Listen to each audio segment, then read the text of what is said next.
just woke up. Couple bodies from the club dealing with this hangover. First, I'm gon' stack my flow. And then what? Then I'm gon' stack some more. And then what? Choke chop, then I do my count. Hide the rest of the yams in my auntie house. And then what? You couldn't even the whitest shit I've ever seen. Lyrics as in soon front as of he my forgot face. it. Lyrics in front of my face, and I couldn't get it. Yep, that's what happens when y'all let me do white. Welcome everybody to the Hangover Podcast. I am your host Trey, aka the Saints One Today. You pieces of shit. Yeah, I heard Joe told me last week. Now y'all gonna know what it feels like not to have Drew Brees. Now y'all are gonna know what. I said that? Yeah, you did. Yes, And you yeah, we did. know what it feels like. We know what it feels like. Hit it for him one time, Turtle. Hey-oh.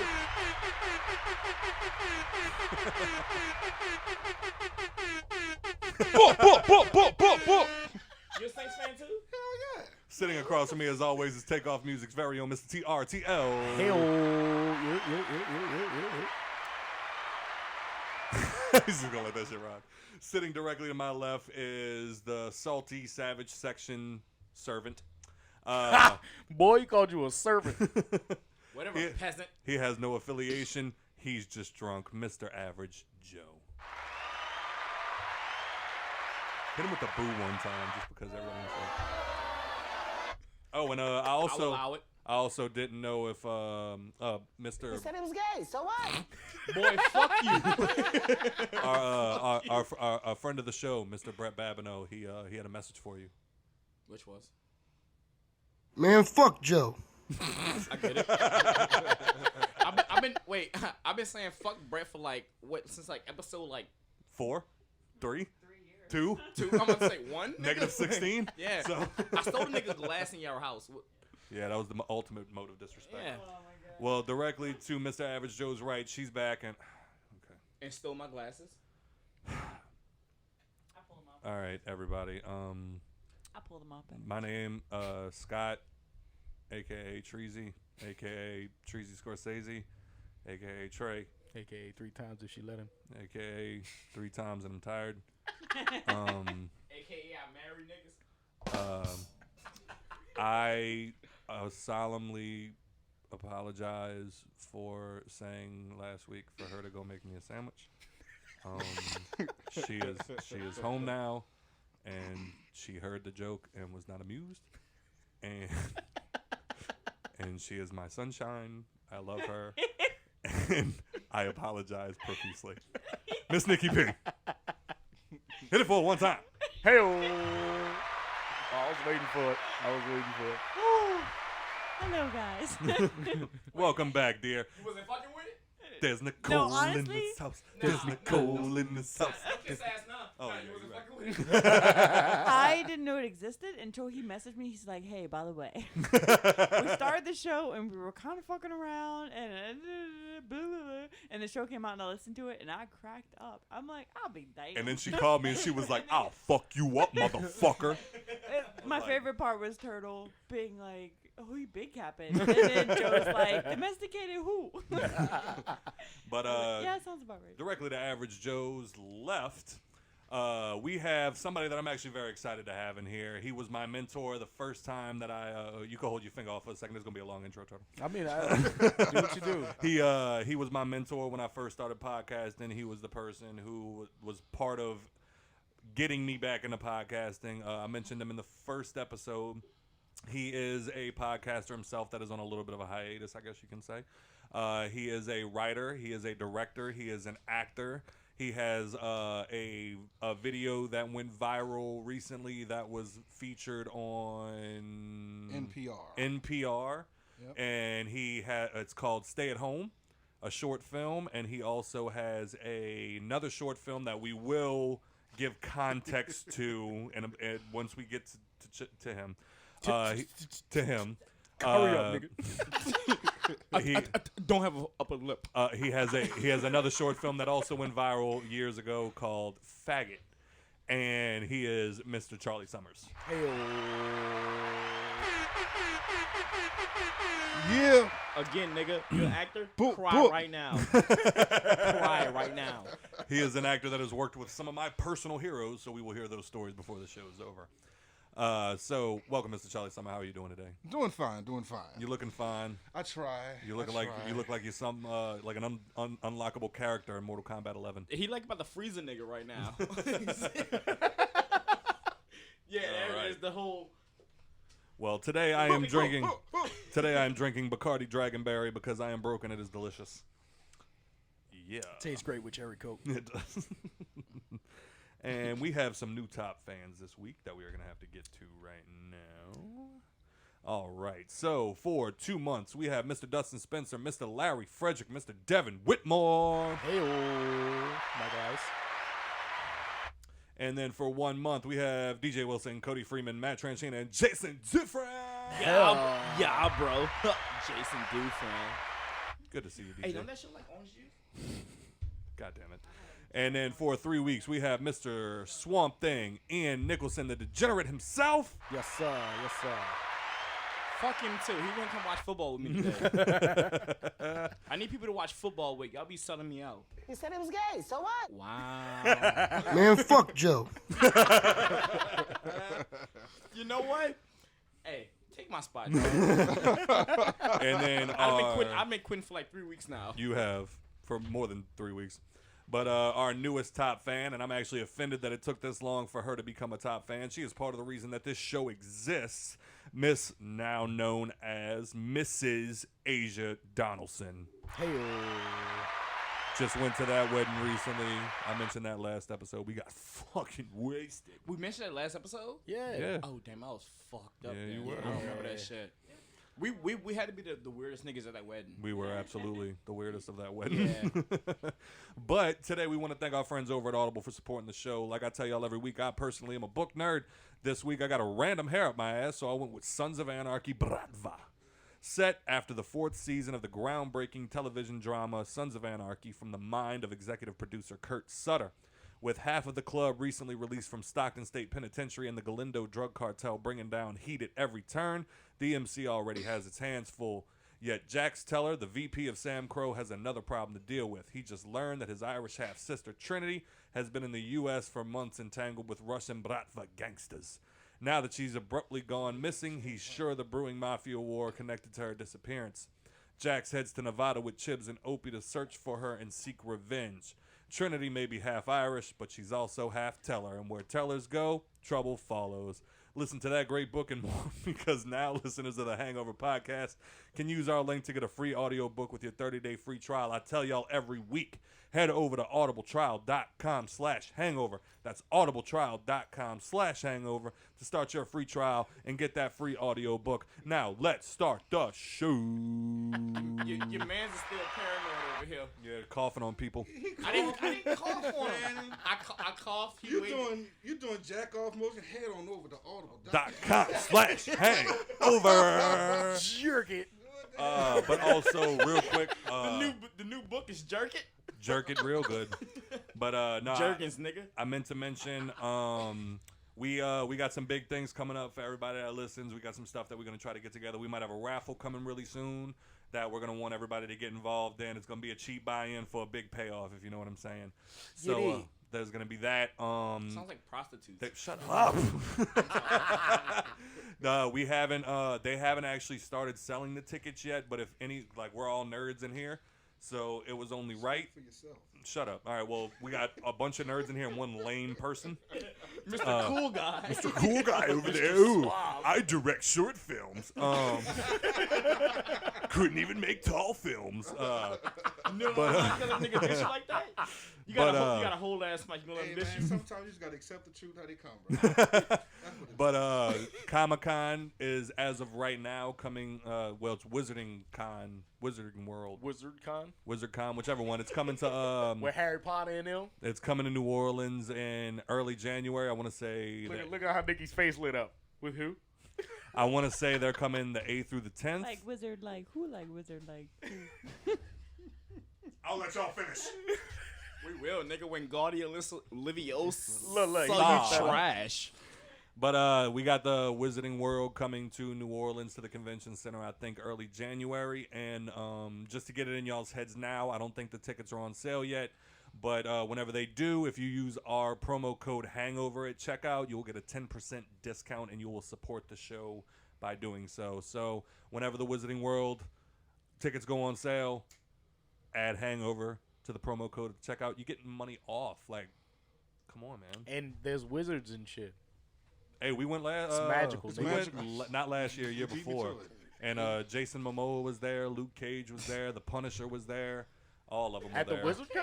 Yeah. Oh, word. So, I can't hear. I mean, so it's kind of like Comic-Con, but they just call it It's WizardCon. the New Right. Orleans. There was nothing wizard about it, but that's fine. Word. That's Yeah. cool. I'll take it. I can't hear like Jason Momoa's name and not laugh because You it's want like to see Mimosa? Here's Jason. Here's Momoa. here's Momoa. You know what I'm saying? Here's Lawnmower. Here's Jason. Here's Momoa. All right. Anyway, so yeah, whenever you get a chance, Wizard World, Hangover, check out. Should make everything great. You get 10% off. You can't beat money. Right. Man, fuck Joe. So, Can you hear that? Can you hear it? Hell yeah. Fuck Joe. You gonna make me fight Brett when I see him next time? He gonna beat your ass. But anyway. He might, but you know what I'm saying? You'll Everybody give a got valiant effort. We got to punch a chance. You know what I'm saying? All right. So how was everybody's week? Go ahead, Joe. Get it out. I know you've been. Go You're ahead, so go ahead. excited. Go ahead. No. I'm excited about losing my socks. Yes. Tell us why you lost your socks. I don't know. I got drunk too fast. What do you want me to tell you? I threw up 3 times. I lost my socks. We woke up with a car battery in the back of the truck. You threw up 3 times, boy. You lost more than your socks. Yeah, I woke up like my stomach was like flat on some shit. Like I threw up the chicken salad sandwich I ate. Like all that shit was gone. Damn. Hey, but I remember though, you know what I'm saying? Because I woke up the next day, I walked outside my boy Hunter Moe's house, and I walked out. I was like, "Where's that throw up that I fucking let out?" Like, oh, there it is. Oh, y'all Gotta went there clean that for shit y'all went up. there for Chris's birthday? But not on his. I wonder where my Xbox is. I don't talk to that nigga. I'm gonna have to. But anyway, continue. You want to say say his last name? No, because he knows who he is. So we'll send him the clip. Be like, hey, check out the new episode. Chris Terrebonne, where's Scott's Xbox? Anyway, But anyway, how was your week? that was good. Tickled pink. Tickled pink. I'm about to say, turtle mad about something. I just can't figure it out yet. I'm gonna figure it out before the show goes. I don't know why he's mad at Saints one. How was your week, my love? It was fine. I was out of town for work. She tried to bring a fucking cat home. I did. So Here we go. Content. I went into a building and I was serving, and it was a pest control building, and so they're like the people that like get the cats and all the other critters that don't belong there off. And he's like, "Yeah, we caught a kitten today," and I was like, "Oh, really? Of course she did. Can I see it?" Of course she did. And so he showed me it, and I sent pictures to Scott, and I was like, "So." I'm bringing home a cat, and I was like, no, you're I not was like, if gonna I can get it on the plane for free, which one of my coworkers had the capabilities of possibly getting it on for free, I was like, if I can get it on for free, I'm definitely bringing it home. And I was like, all right, I guess I'm gonna start looking at more fucking cat beds. Like, we And don't have enough fucking that animals was in his this house. response. He was like, "Okay, I'll start looking at cat beds." I was like, "Thanks," but it was so cute. But Submitted to it. he did. I mean, fuck, what am I gonna do? She's bringing it home. I might as well learn to love it. But the flight we were on was too booked, so she wasn't able to take it, and I wasn't paying $125 for a kennel fee, so we had to leave the kitty. But it's fine because He cool. they got sent to his local shelter, so he's cool. But yeah, definitely almost brought home a cat, y'all. Hey, Mr. Charlee Summer, how was your week? Yeah, I see it's going great with your mask on. and- my week has been cool. Ended up getting a puppy. What? You got a puppy? That little bastard give me the blues. Let me tell you, It's like my goddamn dog. this goddamn dog here, bro, cute as hell, real cute. Bad But as see, hell. the thing is, he getting the concept of pissing and shitting on a pad. It's Usually. great, but he don't like to be alone, or he don't Yeah. like to be away from me. Anxiety. Yep. So it's to the- separation anxiety. Yep. It's Yeah. to the point where he has to be around me all the time, or he's gonna start screaming. Mm-hmm. So when I take a shit, guess who's sitting next to me, Yep. Sounds like Nicole with our dog. bruh? That's my week been like. Good Lord. Oh, so you just got him? Last week, yeah. All right, well, let's start with these hot topics, goddammit. So, how many people got to take a minute to go watch the Fresh Prince reunion? I did. You did? It was fucking dope. Anybody else? Amazing. No, I only saw the TikTok of like when it was like the first The second Anviv to the first Anviv. Yeah. I saw that TikTok, and that's about much as I got. Little light skin, little dark skin. Yeah. It was a beautiful moment. Oh yeah, that was definitely a tearjerker though. It was some touching Yeah, moments. man. You know what Like I'm saying? anytime they bring up James Avery, man, that's fucking rough. 'Cause Oh, yeah. that was all our Uncle Phil, man. I don't Right. care, you white, black, Asian, Latino, that was your Uncle Phil. Facts. And that shit. But I did find it interesting watching Will and don't do this to me. What was her name? Janet Hubert. Janet Yeah. Hubert. God damn it. No disrespect, because she's a fucking icon. But I found that very interesting. Like, I heard a lot of things about the behind the scenes of what happened after or right before she left, then after she left. Right. And it was crazy to see, like, them actually sitting. I didn't know she was really pregnant on the show. Wait, yeah, Yeah. but I'm gonna say, can I time y'all out real quick? Who was that in the show? And that Viv, was Viv. the original Anviv. Yeah. Oh, the light skinned one. Dog- No, The the don't black is you. boy. The black is The you. original Anviv was the dark skin. The better Anviv. Exactly. You ain't seen a dance scene. I'm Right. gonna look at you because I feel like I offended the fuck out them just now, so I'm gonna look at you. Yeah. You remember?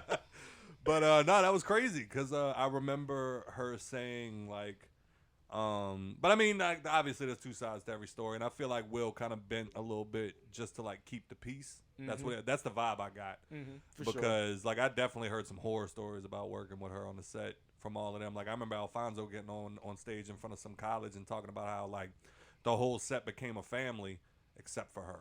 Like Right. she kind of stayed to her side. Like I mean, now granted, she's now released that like there was some obvious Trouble shit at going home on and stuff, right. at home, right? Right. But I don't know, man. I don't know if Will can like. I mean, I'm sure Will wasn't an angel because he was still a kid Right. at that time and like all that other shit. But like, I definitely get the vibe that like she was probably taking the frustration that she had at home out on the people on the set. Right. That was the vibe that I was getting. For sure. There you are. Go ahead, Charlie. Oh, it looked like you had something to say about it. I don't know. I didn't watch it, Oh, okay. but I met her before. Janet Hubert? Yeah. Really? Yeah, on a project called King Esther that was shot here. I want to say what? Get a little closer. to the 3 mic, years please. ago. Get a little closer to the mic. 3 years ago, project called King Esther. It actually got nominated for a daytime Emmy. It was a web series. Worked with her. She's a really, really great person, really sweet person. I watched, I want to say a couple months ago, how the falling out went about. And Yeah. Jeffrey, the guy that played Jeffrey, said something that made a lot of sense. What's that? He felt it had something to do with her being a seasoned actor. And you have this teenage rapper having the opportunity to have his own show. And you've been doing this for so long, Yeah. wanting an opportunity for so long, and here they just grab this guy right here, and boom, now he's headlining, and you're not, and you've been doing this all of your life. Right. Yeah, that would be an issue. I remember James Avery apparently had said before that he had to tell her, like, this is the Fresh Prince of Bel-Air, not Aunt Viv and Uncle Viv. Phil of Bel-Air. Yeah. You know what I'm saying? So, because apparently she was also, she was very upset about her not getting, I guess, a bigger role in the show, which is crazy to me because she had one of the biggest roles in the show. Right. But Sometimes you got to check yourself. I can get your frustration. You got to check yourself on that. But no, it was really dope to see. It was definitely emotional. I mean, I'm sure that co-star check is bigger than that extra check. You know what I'm saying? Facts. Or that no check. Right. That too. Fuck. I'm about to say, Charlie, you know what it feels like to be an unemployed actor. Hell yeah. It doesn't feel good. When you're an actor, you spend most of your time unemployed. But So how much would it cost me to like get you to take your mask off? How much would it cost me to get you to take your mask off? Not cough. I'm about to say, I feel like he was warming up to Yo, it, and then y'all I've started coughing on him. Yeah, man. You got to give me I think my day rate probably too high for you, baby. Look, now he about to run. Great. he about to crack you with You something. picked up a weapon. But You'll be missing some socks. but no, man. Like, of course, they got down to the whole thing with God damn it, they got down to the whole thing with Will's that iconic scene. How come he don't want me, man? And yeah. I'm sitting on the fucking. That's why, like, she got mad at me that I watched it without her. Every time he tells It that worked for story, me because I didn't want to cry in front of her, and I cry to this Yep. day. Every time I see that scene, I cry. Every time I hear him even tell the story behind the scene, even not just the scene alone, like the relationship between him and James Avery, yeah. was fucking like just phenomenal. That interaction that he had and how he fucked up and he was able to reel it in because that's who he was focusing on. You know what I'm saying? His mentor. Yeah, you know because what I mean? James Avery like grabbed him by his shoulders and was like, "No, Right. stop freaking use me. Yeah. I should be your work off of me, not around me. Right. Work off. Is that sound acting advice? Yes. You want to elaborate or? I've heard that story, and it's to the point where a lot of times when you're an actor or you're just coming in, like in his situation, he's just coming into something like that, and you focusing on everything else around here, and you're supposed to be giving this deep, hard moment. Right. And a lot of times it's like you're doing what you think you're supposed to be doing, and you're not reacting. Right. And that's what he was saying. Is that like use taking away? me, act off of me. That's what I was about so to the say. thing is, taking the natural out exactly, of it. exactly. So the thing is, you focus on me because I'm your focus at this moment, and you whatever I'm giving you, you use it, Right. and you react off of it. Because acting is about acting and reacting naturally. Right. So a lot of times people do a lot of unnatural things because they're not using the person in front of them. Okay, I'm done. This message has been brought to you by the letter K. We about to Number 40. get to you in a second. We about to get to you in a second.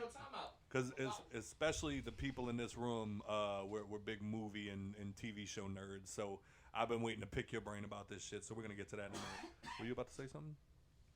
Oh no! Why are you looking at me like that? No, I gave it a mic because I wanted to know why you gave my man so much shit about that scene. About what scene? Y'all know that feeling when you're in a relationship and you're both watching a show together or something, and then you go out of town and then that person starts watching something, and you find out the wrong way that they're watching it, and it's like, bro, you should have waited for me. I wanted to I'm watch about that to be with you. home. So you felt betrayed. I felt Yes. utterly betrayed. Is there a okay? little tear I was coming out the corner of your eye? I see it coming. No, my eyes are She actually watering. does just have really watery eyes, but it is hilarious that it happened at this moment. Hey, look, you ain't gotta lie for it. But yeah. So You cheated I on found her. out. Yes, he cheated on me in his TV-ness Babe, without me. babe, and- I got you back. You ready? Y'all need to No. go to counseling. Man, fuck Joe. No, not fuck Joe. Fuck Scott. Wow, straight up. Hey, you might die this show. I might not punch you in the face this show. Wow, here we go. Okay. So the shit was rap. Y'all better basically. wash so your I haven't hands. seen it yet, unfortunately. Give me the hand sanitizer. Man, move, bro. But I love you, Dan. You're my favorite. I do. I love you, baby. Baby, I'm so glad you do. Now go fix my guy a sandwich. Damn. All right. So, all right. Besides that, this was actually a great week for documentaries. I don't know if anybody got to see. It wasn't that publicized, but they came out with something called Crazy Not Insane. It's an I've seen the trailer, but I never. It's a HBO documentary, and it is basically coming from a woman that has been interviewing serial killers and stuff for years, and she literally just poses the question. She's like, I've lived my entire life. I'm not. Excuse me. I've lived my entire life. I'm not propelled to murder. Why are you? Right. You know what I'm saying? And that's basically what the whole documentary is about. Is her study into talking to serial killers, and it's why do our minds work differently? Like I said for the Halloween episode, it's we all have brains. They're all 3-pound glands that process information differently. Why? Why is it that everybody in this room's one way except for Charlie, because I'm pretty sure he's murdered people before. Cause she But- pussy. In my mind. In my mind. That's what I'm saying. Cause she pussy. You know what I'm saying? In essence, we could say I'm pussy. Right. You know what I'm saying? But it's I'll no, think about it. no. I hate my roommates. No, because we've had the discussion before. I don't want this to turn into this kind of conversation, but it's just we've had the conversation before. It's there was a time that you looked at depressed, suicidal people as weak. Okay. And you know what I'm saying? You and Yeah. I had a talk one day, and that was one of the things. It's your brain's wired differently, because most people, when they're alive, everything in them tells them to live. If you're about to get shot, the first thing that goes to your head is, I have to live. What do I do to get myself out of this situation?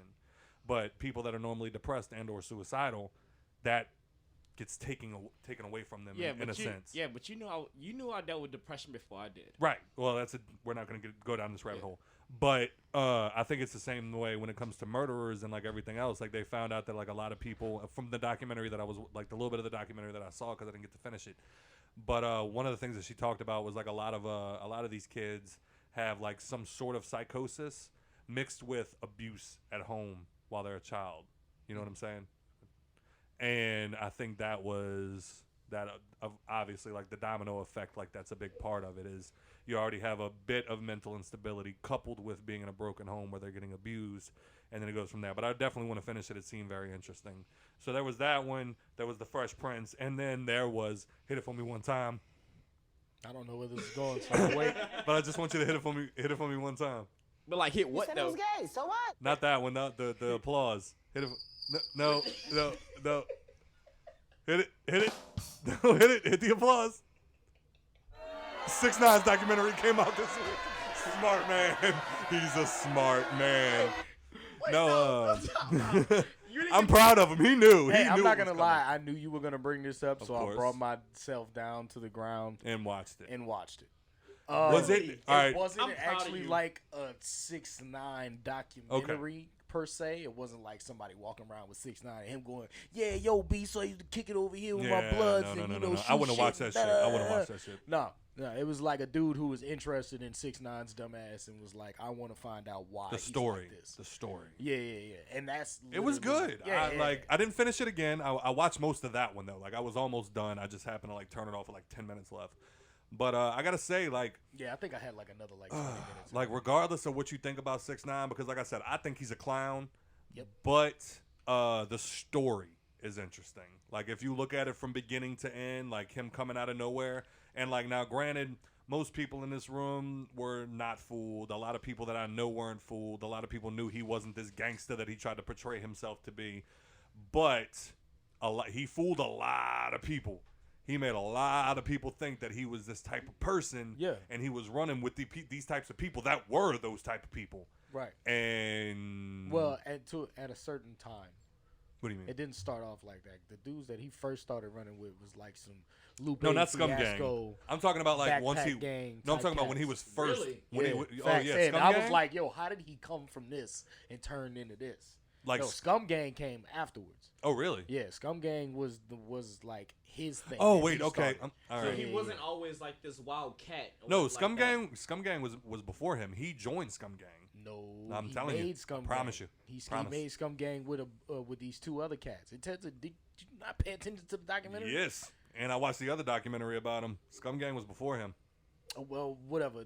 Apparently, they said he formed Scum Gang or joined Scum Gang with these two other cats, these two black dudes from Brooklyn. But that was after he was already running with like some backpack skateboard, you know what Yeah. I'm saying, type dudes. Yeah, and you Well, would like- never think. But apparently, that was like his niche to stick out in the group was to do the antics and shit like that. Like he was early with the 6ix9ine shit. Like Yeah, he was already walking around calling with- himself with- 6ix9ine. He was fucking walking around with like I eat pussy smut, shirts. you know what I'm AIDS. saying? Yeah, fucking nigga on his pants and shit. So like that. So his whole thing, like when he Shock first, value. So yeah, the whole, Yeah. the whole thing when he came out was like a facade, pretty much. I mean, Yeah. it wasn't I a think I used that facade. word It wasn't right. a facade. No, I think I know what you're saying. And it wasn't a facade.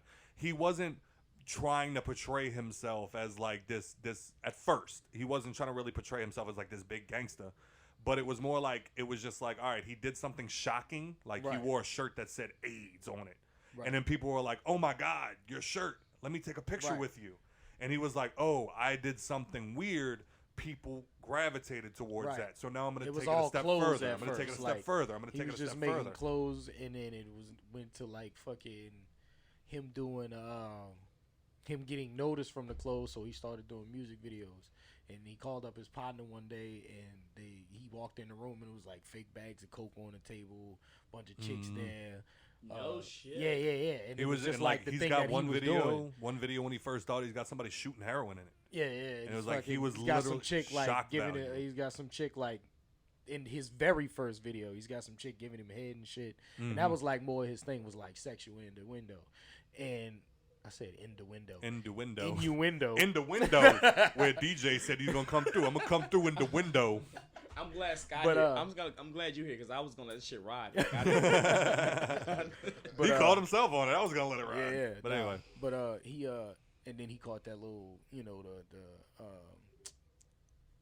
Somebody predator. introduced Is it a him. predator charge or is it like The sexual predator. child pornography charge? That's what No, it was. he fucked around in a room with a fucking Yeah, it 13-year-old. filmed it and put it on fucking Oh, social yeah, media. you're right, so you're he right, got a yeah. child pornography charge. Stop yelling at me. No, because I'm right, nigga. Listen to me.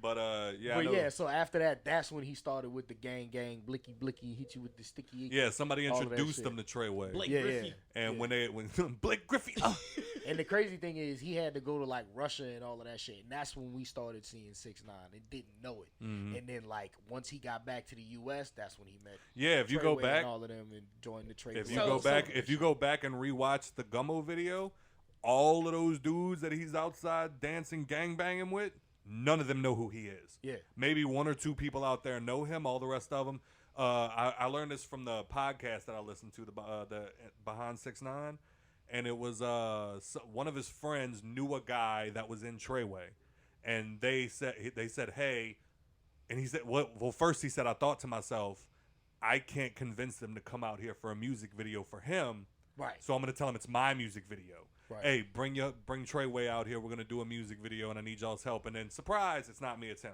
Oh, that's Right. fuck shit. That's That's how. fuck shit. Yes. And So- then they saw what he was capable of, and that's when Shotty came in and was like, "Let me take him under my wing. We'll get money. We'll do this. We'll do that. We'll do that." We'll Wow. take So his that money. nigga, so his career started like as a parody. Yes. Yeah, he was just a big troll from the beginning. Like the woman From that the owned the beginning. house that You they were remember- doing. That they were doing the music video in front Oh, of. The wow. funniest part was, if you watch the documentary, in the music video of Gummo, you see her come outside, and I just thought she was the little old lady that they were tying a bandana on her head to be like, oh, we're blood gang. This is a blood neighborhood. No, she was like, I came out the house. You saw my face. I didn't know what the fuck was going on. And people just started putting bandanas on my head, and I was like, what the fuck? and then she was like, oh, y'all talking about that little boy? I don't fuck with him. I don't fuck with him. She was like, I did fuck with him until he jumped ship. And now I got nothing for That's him. in the doc. Yeah, that's the little old woman in the Gummo video. She's in I there mean, like, I've never seen the he Gummo video. He but jumped like ships. clips. I got nothing for him. Yeah. I love the Gummo video. It's like my favorite. It's like Goodfellas. It's Yeah, like, but I it's mean- a great movie. Yeah, but I mean, we get drunk on the turtle dust though. Yeah, right. You know? Yeah, facts. I'm not saying I don't turtle. lose I'm not all saying logic. turtle pussy. I'm just saying he gets higher than we do. We get drunker than he does. You know what I'm saying? But I mean, you remember that shit? Yeah, I'm pretty sure y'all do. Y'all remember the Vine days where like the little Asian kid fucking dancing on the bed with the bitch and then he suplexes her ass? he wasn't Asian. That was 6ix9ine. Exactly. That's the whole point. Now I know it's 6ix9ine. Oh, okay. Exactly. From seeing the fucking documentary, I was like, oh, all right. So we were seeing this cat. Yeah. We just didn't know. Yeah, because Yeah, like okay. Snoop and all of them were sharing his shit, and He's we like just had no idea. Right. He's like a rich chigga. No, Rich Chigga is It's now Rich Brian. well, Yeah. true, but he's let it be known since Jump that he's a comedian. Like he's like the whole that's why that stick, you talking about that song?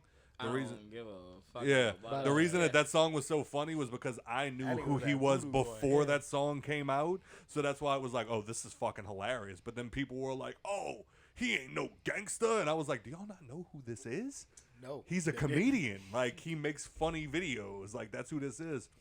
And like, oh god, it was amazing. Like Yeah, I didn't watching see the none- I didn't world see get none of his- trolled. I didn't see none of his funny videos That's before amazing. that video. The first time I seen that fucking video was when all the rappers was like reviewing this shit. Yeah. Ghostface was like, fucking right. I'm gonna do a fucking remix to that this shit. hard. They were like, seriously? Yeah, he was like, "Oh, that's tight." All of them was like, "Oh, that's tight." He subbed the word "nigga" for chigga. Uh-huh. Yeah, Chinese nigga. You know what I'm saying? But yeah, so it was a great week for fucking documentaries. They had a lot of good shit out. But speaking of which, wait, what happened? Oh, we won today. Ain't that something? So back on what you were saying about how we're gonna feel it now that Breeze is gone. So do you want to elaborate on that more? Ain't they supposed to drag us? Hey, yo, Turd, I got this new vape dog. This bitch is like badass. It's like banana. You gonna try this bitch? I kind of do, but There you go. Now, let's be real. You know what I'm saying? Like, hold on, take my shades off. No, because Weezy's I wanted to get the unbiased Joe, because I know Joe just likes to drink Saints fans' tears. Wait. That's- Who's No, your that's it. team, That's bro? literally the only reason he hates the Wait, Saints. what? Who's your team, bro? Who's my team? Check the back of his leg. Check his Look shoes. at my shoes. Look at my leg. I got a Niners tattoo. I got Niners shoes on. You're looking. I got a Niners 6'9" tattoo. He got a on. Niners God. winning streak right now too. If Charlie says something, I'm gonna choke him like Dylan on fucking Chappelle show. You already coughed on me, motherfucker. You trying to take I me out didn't anyway. cough on you. I coughed in your general area. Come on, Coughed man. at you. That's attempt murder, man. All right, you know what? Say something crazy. I'm gonna cough on you. That's my threat for you. That's all you gotta do to rob a nigga nowadays. Hey, yo, I got the flu. You better back to run them pockets, so I'm letting loose. Straight up, hey So yo. what you got to say, bro? What you mean? What you got to say about the today's Saints? game? Yeah, definitely. I Yeah, I mean, definitely want to hear your unbiased opinion on that. My unbiased opinion. Unbiased. Take- The 12th man talk. Wait, did you Opinion. get his opinion on the San Francisco game? Oh, you mean the team that's on a bye week? They gonna get fired on their day off. The team that well, we whooped y'all ass last week, but go ahead, continue. Listen unbiased? to everybody. Unbiased. Don't listen to Charlee Summer. Don't listen to Charlee Summer. Don't listen to Charlie Don't Summer. listen Give to me the Charlie Okay, Summer. well, don't worry about it because I'm about to snap. All right. Your unbiased 12th man talk opinion Okay. on the game today for the Saints. And it's not the 12-man talk. The 12-man. It's 12-man talk. Okay. Boy, You smoke the Jeffrey nigga? You rubbing it? No, I was just about to just dust him off. I'll let you get your shit off. Like Anyway. I'm proud of the motherfuckers. You know what I'm saying? Like Taysom Hill, the motherfucker showed up. Did he? I didn't get to watch the game, He so like showed you're up. literally gonna help me out. Like, dude, like put it like this. Like I would talk shit about Drew Brees. You know what I'm saying? Like he'll throw 20 passes in a game, and not have over 200 yards. If you throw 20 passes in a game, you should have over 200 yards. Taysom Hill completed over. It was like he was like 18 for like 22, and he had 245 yards. I've just always heard that Taysom And doesn't what, have like the 2 same touchdowns? arm as Drew. He had Brees. one at the time. Taysom doesn't have an arm like Drew Brees. That's what I've heard. Taysom Hill has an arm. Okay. He does. He's an athlete. Is he better than Winston? more accurate. That has Okay. not. That has Winston not. got the bigger cannon. That has not been seen yet, in my opinion. Yeah. Okay. It's not been seen yet because Winston has started in Tampa Bay for what 4 or 5 years. Yeah. We've seen James Winston at quarterback. You know what I'm saying? We haven't seen Taysom Hill at quarterback. We've seen him play wide receiver, tight end, special teams. You know what I'm saying? Head coach, assistant coach, water boy, Right. bus driver. You know what I'm saying? The nigga plays everything. Yeah. he just does everything. That's what I love him as a secret weapon. The only reason I got sick, the only reason that I he got aggra- lost in it for a second. I was like, what? This nigga said manager, water boy. I was like, wait. Yeah, No, the only reason Taysom he- Hill plays everything. The only does reason he everything. pissed me off was because I felt like he was such a secret weapon. Like I get sick of hearing them say he's a Swiss Army knife, but it's like he is. But I hated that like the only time you really saw him like play quarterback, you knew he was gonna run it. Like that's the only time I got aggravated with it. Yeah, but that was the game plan. Right. That was the game plan when Breeze is healthy. Okay. It's I 'Cause mean you're I- not gonna- So I- put I- him in to let you know. Yeah, we're about to run it. No, mean- Taysom Hill is a quarterback. Mhm. He got drafted as a quarterback. Mhm. That's his shit. But he's a pure athlete. Period. Charlie, I don't know how much you watch football, but you can chime in at any time. Okay. No, Oh, Charlie. you want me to say? Oh, Charlie's I- saving his vocal cords I- because he's about to have to talk a lot. I know you was talking your shit earlier. what I think about Taysom? I think Taysom did really well against the Falcons. Anybody does it good against. So You I said- guess Hey! Shout out Atlanta, our biggest listener base. We love you. Shut up. He's not gonna hit it. Do you think? Okay, I'm gonna ask you this It's question. football day. I ain't got no love for the Falcons. That's facts. Facts. Yo, like, Facts. I'm gonna ask you this question: do you think? Would you rather Taysom Hill or Jameis Winston Jameis Winston. as the future quarterback of the Saints? Jameis Winston. I fuck with that. Really? Over fuck with Taysom? Reason being, I have my Okay, all reasons. right, let me He hear threw it. for I was 5,000. He waiting. threw I for was waiting. 5,000 waiting on yards it. and 30 fucking touchdowns. Granted, he threw 30 interceptions. But you too. got to keep in mind it's something that was said. I think Shannon Sharp said it when I was watching it. He was like, yeah, he threw for 30 interceptions, but you got to keep in mind that all 30 of those interceptions wasn't on him. Right. No, Probably fuck no. about a good 20. So at the end of the day, it's like you got a dude that literally threw for 5,000 yards and he was complaining that he couldn't see. How the hell you throw for 5,000 yards and you can't see? Yeah, and I'm gonna sit up here and put a guy that only literally threw for less than 300 yards throughout his whole 4-year career, and I'm gonna have to. And not go only through. did he say that like he couldn't see, but the motherfucker had eye surgery. Yeah, over the LASIK offseason. surgery. Who did So Jameis Winston. Jameis Winston. Oh, wow. He literally He had like LASIK the surgery. motherfucker who say he couldn't see. Yeah. He had eye surgery over the Oh, offseason. fuck. So like, Okay. who's gonna joke about that? Facts.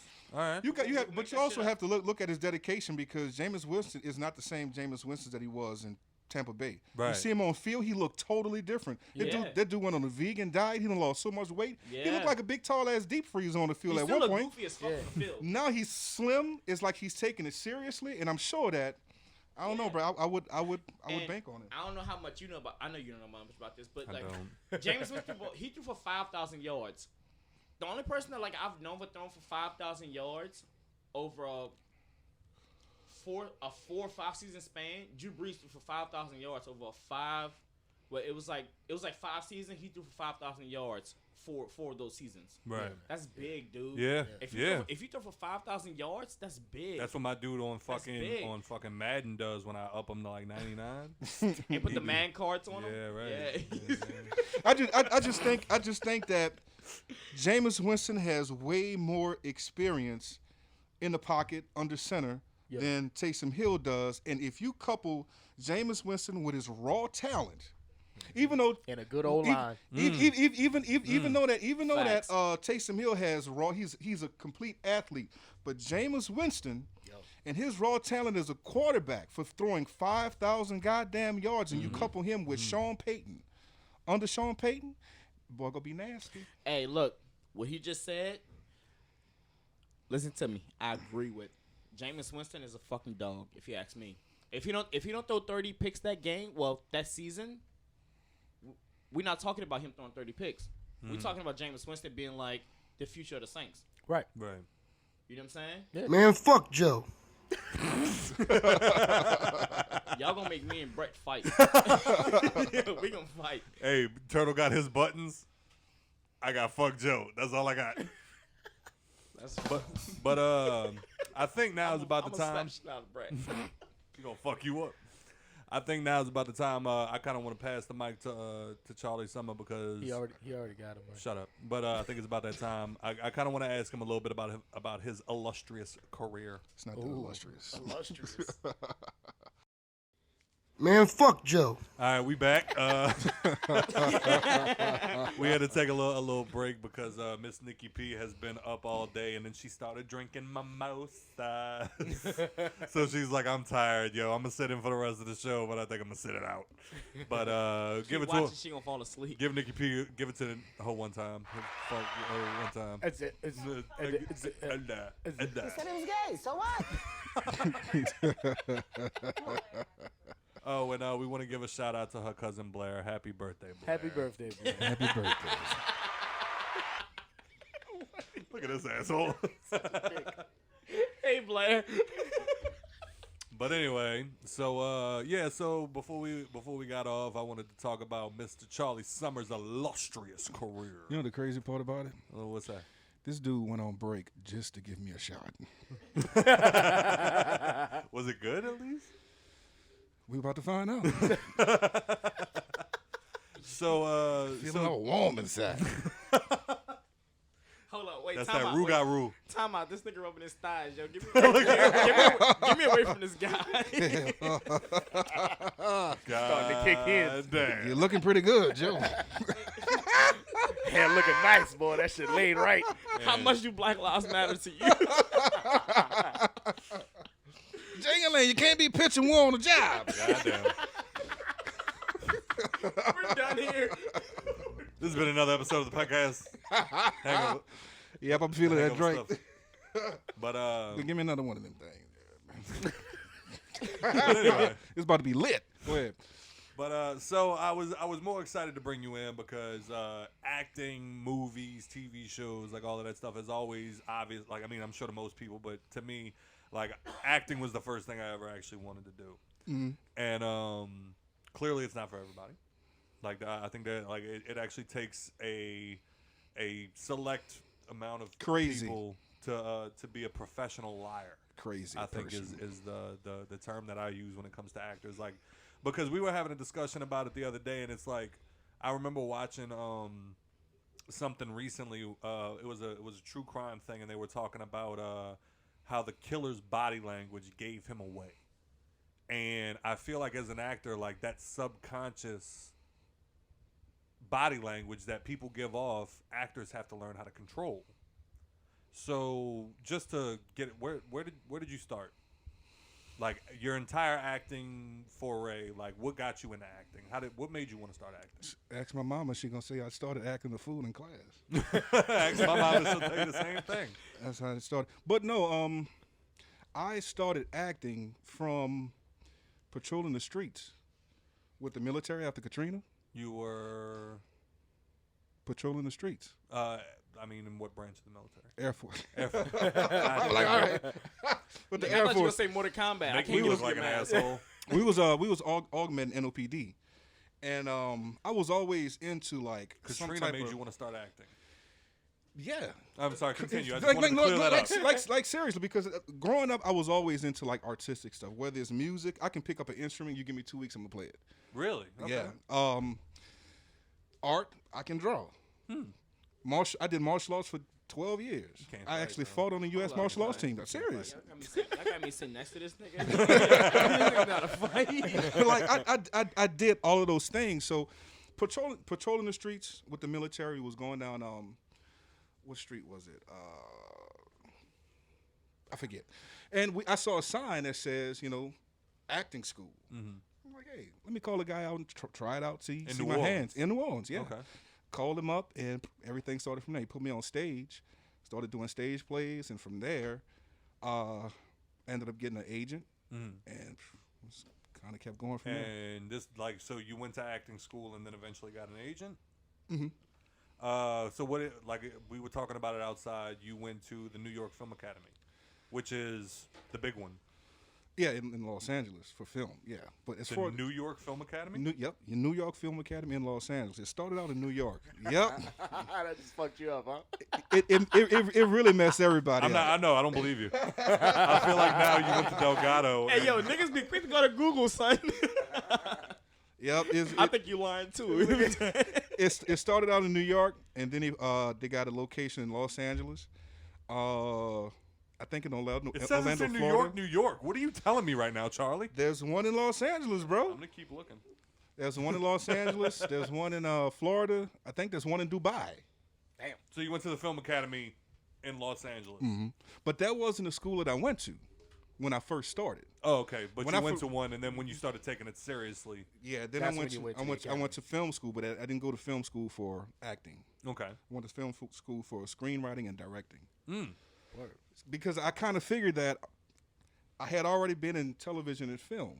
I had already started doing acting in television and film before, I kind of made the decision. Because what made me decide to go to... Start there. Like, you were already in movies and TV shows before you went to Before I went to film school, yeah. Okay, like, all right, so then from there, like, what got you your first role? And what was your first role? Shit, you making me think. Yeah, bitch. That's what you're here for. I can't do. What was my first role? My first role. Well, I'm sure you were an extra. I don't talk about that. That's not a role. Okay, fair enough. Yeah, you're right. Hey, that's not a role. Did you start off like Will Smith acting? No. He was a rapper and then got a No, not that. You know what I'm talking about? Not that project. It was damn near. No shit. Wait, are you going to elaborate on the joke, or you don't know Will Smith's first acting job? Really? Oh, in a 6 degrees of separation when he was gay? Yeah. Oh, okay. That's what he was asking. Oh, all right. I've played a gay character before in a stage play. Okay. But that was my first role. Stay on track here. That was not my first role. My first role was. Do you have that many credits? Because I feel like I haven't seen you in the much. Ooh. Damn. You see how he did that? Damn. See how Hey, he your did track that? record is long, No, though. hold on. Let me clarify. I'm going to give you a second, John. Let me clarify. his track record is not like I'm sure people. Well, he's got a fucking mask on, but like the people that are watching right now, y'all might be like, I've never seen this guy before, but he has worked with some fucking big wigs. All right, worked with some. Can big you take wigs. it off for a second, just so people can see you? No, because he knows later Stop on. talking in my direction and give me the goddamn COVID. He knows one of the things that we're going to bring up. He knows one of the things we're going to bring up before the show's over. He has a very controversial opinion on that he thinks black people are going to hate him for. So yeah, he definitely. just wants to hide his keep that identity. there. He just scared me. Stop talking in my motherfucking direction. You don't fuck with somebody that say some shit like that. But anyway, Take so it off. That the first project, I forget the name of it because a lot of them is like really, really small films.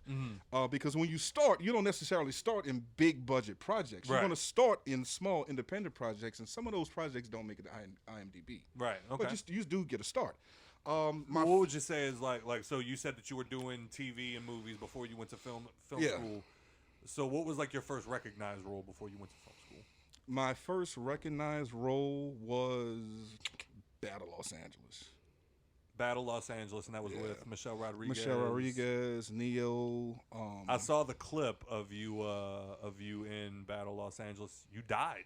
Yes, I did. I had the coolest death. He did have the coolest death. I had the coolest damn death. Wait, Tom, I'm No, sorry. and that you're, no, project. he's gonna How explain you it. have a cool death? Explain it. Oh, that death Didn't was cool. wasn't there an explosion and like a vehicle landed on It you? was a walking it was a walking gun. A walking gun. It was a walking gun coming up, and I'm shooting at that mother. I'm like, oh shit! And it hit the car. It shot the car. The car came up. I went to run, and boom, the car fell on me. Cause no, like, and that's the thing. You're That's like, so fucking racist. Like, how do you put you in some shit? no, cause like you're looking at it and you're like, oh, he just died. No, but like I actually saw the clip. Like, there's the moment when he runs in and like everybody looks up at him while you were, like, I guess, giving a debriefing.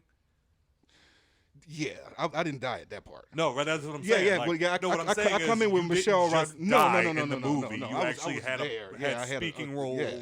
And like you talked for a minute because like I Yeah. remember I saw your highlight reel, if you will, and like that was part of it was him running up and like Michelle Rodriguez and all of them. Look, that's Letty. Yeah. And Yeah. Fast no and the shit. Furious. Yeah. I was gonna ask you that too. Yeah. And she looks up at woman and like everybody looks to Charlie. And I started giving a briefing on how we met, and I picked up Air Force over here, and just kind of run it, and that's how we introduced into the scene. And then eventually his character died. Yeah. But So I you fight did, with him for a good bit. you did all of that before you went to film school. Yeah. Nigga, Right. it sound like you was in Transformers. Well, from what I mean, it's kind of like kinda, Yeah, like Los you know Angeles? when you know when It was an the ship alien and, film. like- It was an alien film. Yeah, it was an alien joint. Yeah. But Yeah, I'm gonna check that out then. if I've learned anything from like my tiny attempt to foray into acting, getting a speaking role is hard.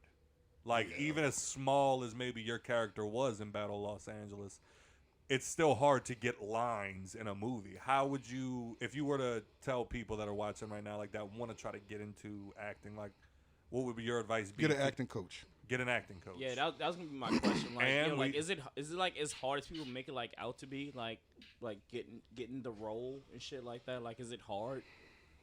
Getting a role, I can answer Well, no, that. no. What? No, you trash. No, I mean like That's fair. he's actually been in movies. Yeah, that's fair. You was an MT. You act. You know what I'm saying? Facts. Anyway, finish your question. I'm gonna shit on you. I hate you though. That's fair. Yeah. Like, is it as hard as like, you know what I'm saying? Like, it's made out to be To get a role, Yeah, like A speaking role. a speaking role. I guess it just depends on your question. Like the process to get to the point to get into the position to audition for a speaking role, or just auditioning for it.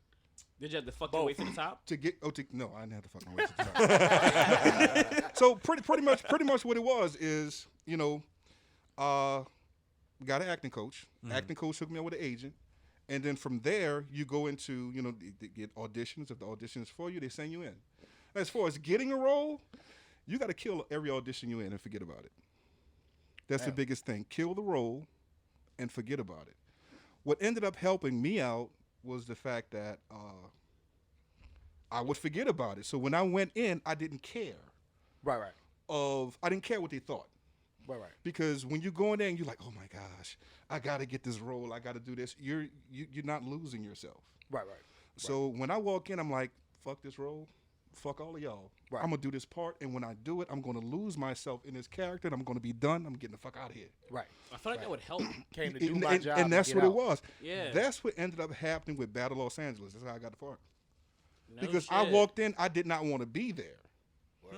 And when I was driving from New Orleans to Baton Rouge, and I was supposed to be getting on a plane to go to Philadelphia for a stage play. My agent called me up and said, hey, look, we got an audition for you for this project. I don't know what the name of it is, whatever. I'm like, when? She was like, on such and such a date. I'm like, I'm supposed to be getting on a plane. Right. And she was like, well, just go do it. I'm like, all right, shit. I'm going to go do it. I drove out there to Baton Rouge, had all my bags packed and everything else in the car. I auditioned for the role. Boom. I'm like, all right, cool. I'm out. I'm driving back to get on the plane. And my agent called me back and say, hey, no, not the agent, the director called me back and said, Kenneth, can you come back for a second audition?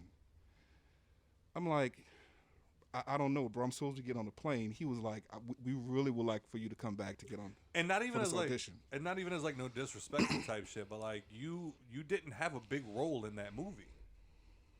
No, but they still called you back for a second audition Immediately. Wow. So it's like, No, I'm more amazed that like there's more than one audition to have such a small role. Yeah. Your name's Kenny? His name's Kenneth. Kenneth? Yeah, bro. I don't know you're Charlee Summers. I'm sorry. We're not going to give out his government name because, like I said, later just on did. he's We going just to did. give a I mean, he controversial did it. opinion. He did it. But the thing was, you know, I'm like, sorry. all right, I'm like, all right, well, all right, I'll come back. So I go back and I audition, and I really didn't care. So I really just kind of. Can you give insight into what it's like auditioning? Well, when you go in, you sign your name, whatever. You wait for them to call you in. When you go in, you have to slate. So it's like, my name is so and so. I'm from so and so's agency, and I'm reading for the part of blank. Then you got a profile. So in your profile, you turn to the left, you turn to the right, and then you do your part. You just turn opposite directions for every word you just said. So obviously you're not that good at this. It was that drink you I'm gave about me. to say, I'm pretty sure it's It was that drink you gave But me. anyway. So you turn to your left, you turn to your left, you turn to your right, bam, you do your thing. And that's pretty much it. They tell you, hey, look, great job. That's the audition? That's it. They're going to tell you great job. Or they might ask you to do something different. That didn't happen this time. Okay. They say, great job. I left, and they say, call him back. Actually, technically, my character wasn't supposed to be that big. Oh, okay. I don't think my character was even supposed to have lines. Oh, so that My ended up coming later. character was supposed to have like one line. And that ended up, then it just grew from there. That's Okay. why it's like you go there and you kill it. yeah, and let's once say you you kill just show that you're good at what you do. probably why they called him back for the second audition. Like, damn, he really did really good at this one fucking Dime. line. Let's give him a paragraph. I the same thing happened with the Hey. Nicolas Cage film. I did a Nicolas Cage film, and I went to audition for a 60-year-old guy, and I was 25 at the time. And I'm looking at my agent like, are you tripping? I'm not going to get this part. She was like, I just want you to get in front of the casting director so they can see you. Put my mask on because he's doing so well. Man. They like, I just want you to get into the casting director to see you. So a lot of times, they were putting me in position to get bigger. And sometimes I didn't understand. And I went into audition for this part, and I'm like, all right, what? And the casting director, she seen me a couple of times. She said, Ken, I'm going to be honest with you. You're going to leave away from here, and you're going to get ate up by the LA machine. I'm like, what? She said, you're going to leave away from here and get ate up by the LA machine. I didn't know what she was talking about. Next thing you know, I get a call back. They were like, hey, look, you're just going in for the table read. That's it. So I didn't have a part. And this was for the Nicolas Cage. The Nicolas Cage film. I did not have a part at all. So I was reading for another part in the table read. I did my read. I was done. Next thing you know, I get a call and say, hey, Kenneth, they gave you a part. Oh, wow. So a lot of times it's like they'll see how good you are, and it's like, okay, we need to get this guy in here in some kind Which of film way. was this? What was the name of that film? Oh, okay. It was called Hungry Rabbit Jumps. That was the working title. I want to say I know which movie you're talking about. I forget the name of the goddamn. Kind of like I forget also all like the movies. world-ending type. No, it was on a That's no. what comes to my mind. It was. It I was. was thinking the Wicker Man. It was like a no good deed type thing. wow. Basically, you know, somebody rob you, and his wife. Yes, somebody robs him, put his wife in the hospital, and then some secret You've people been come in up that to many you. fucking movies. You To, don't I remember the forget. names of I them? forgot the name of it, man. Forgot the name of But it. Nicolas alright, Cage so, was in it. Fuck so it. then, Hey, so- yo, look for my guy, because he's been in a lot of shit, apparently. but then You know they what I'm saying? moved you to then you moved on to film school. Yeah, it was because of Mark Wahlberg project. You worked with Mark Wahlberg and No, I didn't work with Mark Wahlberg. I auditioned for Mark Wahlberg's project. And it got to the point where it's like I kept auditioning. I kept getting roles, but the roles were staying a certain size. Okay. And I'm like, you know what? This was my first time actually like Turtle reading. said, a paragraph. Yeah, a paragraph, or I'm going to be there for a while, but I'm not going to be the main character. And that's what I was getting upset that you're shooting movies in New Orleans, but you're not getting New Orleans people to Right. play main characters. So eventually I start getting pissed off. It's like I'm hitting a glass ceiling. Yeah. Right. And that's when that woman said you're going to leave away from here And Hollywood and go gonna to get LA, you. you're going to go to that, you're going to get ate up by the Hollywood machine. Yeah. So I read the email and I started. This is my first time reading when they send you the email of what you're supposed to do for the auditions. This was my very first time reading who was the main character, who was the executive producer, and who was the producer. All of it was Mark Wahlberg. Oh wow. So at the end of the day, who the hell go tell Mark Wahlberg he can't be in his own film? Facts. Exactly. So I walked in, I did my audition, I said, okay, I'm done, and I left. And soon as I got out of that audition, I got on the phone with the New York Film Academy. I said, hey, look, I'm coming up there. I don't care how much it costs. Right. I'm coming. Curiosity. How much does it cost? A lot. But the thing was, once they told me, I was like, oh, shit, wait, I wasn't ready. Hey, I got a financial aid office. I'm like, I'm fully prepared to take out loans. Yeah. But I was in the Are military. you still paying on those loans? Yo, I don't know how you do this Oh, shit. no, the I military mean, pays for it. Let me finish. I said, I'm fully prepared to take out loans. But I was in the military. What can you do for me? They was like, you was in the military? I said, yeah. And they was like, well, Mr. Brown, how long were you in? I told them how long I was in. They was like, were you deployed? I was like, yeah. They was like, well, you could probably come here for free on a Yellow Ribbon program. Here I Done. come. We're done talking. We're done I ended up going to film school for free. Fuck. That's so y'all gonna book my ticket or should I? Go ahead. I'll pay for that. if y'all Nah, need it. nah, y'all got it. I ended up going to film school for free, and they actually paid me to go to school. So you have a degree. Word. You have a Fire. degree in film school. That's fine. Word. And you said you went Filmmaking there and for screenwriting. You said you went there for directing and That's what your screenwriting. degree is, film. Filmmaking and screenwriting. Okay. Oh, Word. man, that's fire. So it was based off that audition. Like, if I make my own projects, nobody can tell me I can't be in it. Facts. Especially coming off of Tyler Perry. Facts. Nobody Dude, would have shout ever out to given Tyler to. Perry. Dude, I was just time. about to say, look, no time out. I was just about to say, I feel like you'd be good in a fucking like a Tyler Perry like movie or like play.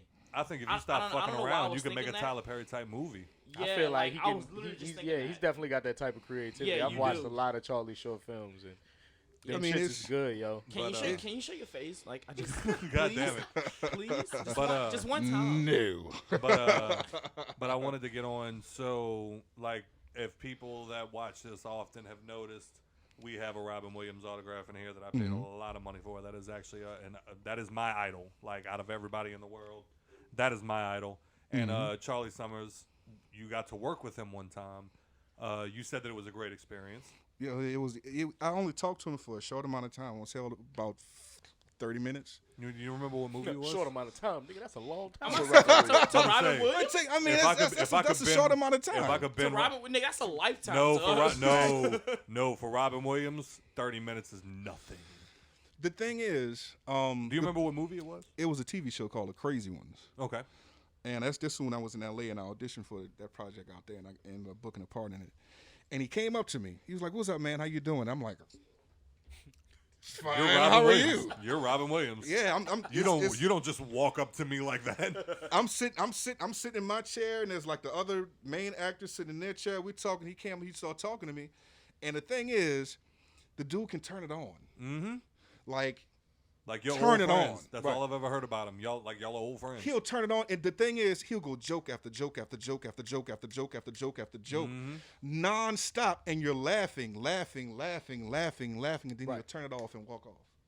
Wow. He'll turn it off and walk He off. just work material on you. You ain't even know it. Yeah. Like, Yeah. get it, be going. But It's like practice. It's like, you know what? I'm going to use that shit. That shit works. Yeah, hell yeah. yeah, But I wanted to ask, really good guy. what would you say before or after film school? The biggest role you ever got?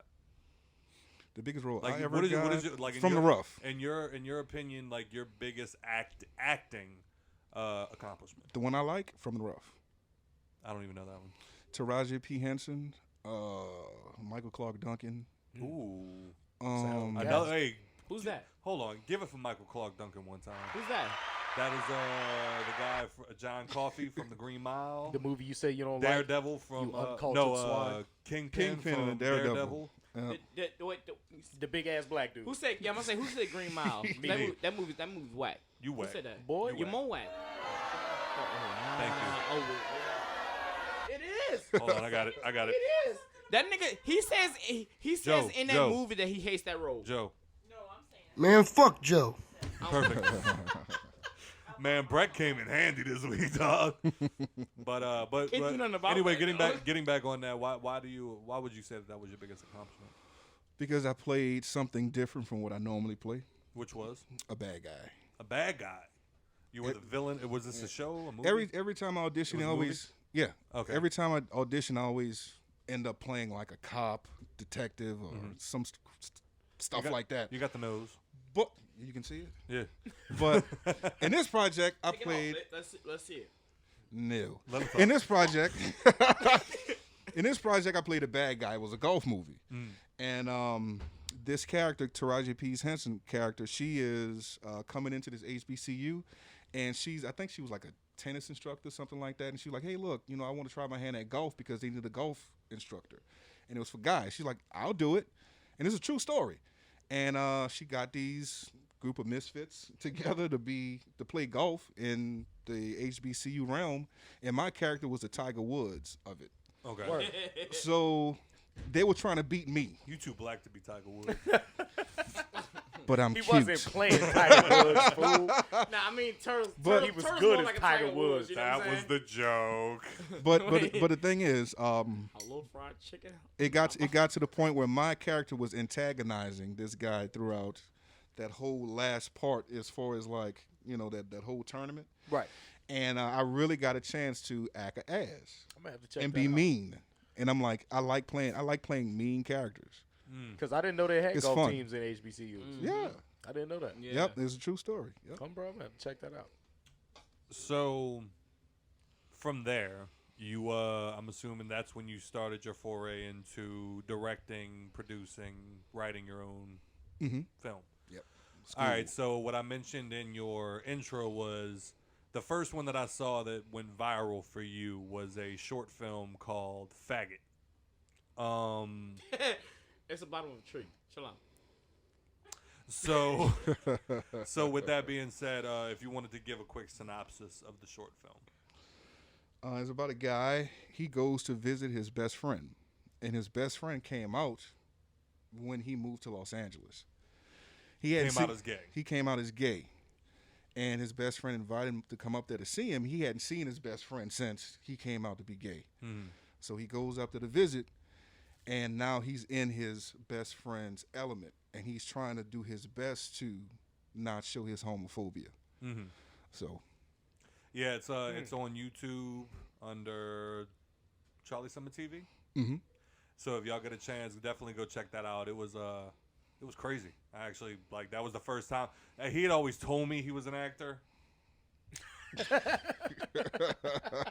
hold on. Do it again. I was like, whatever. And then I actually went and watched that, and it was really fucking good. It's it really insightful. So I mean, that was what inspired you to write something like that? Was that something that you personally went through, homophobia? it's something I personally was taught. What?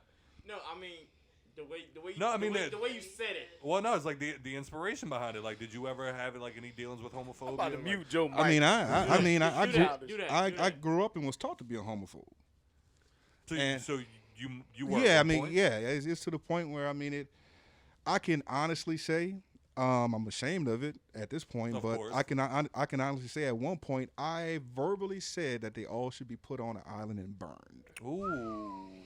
Damn, Summers. I would verbally say that out loud. Huh. And now.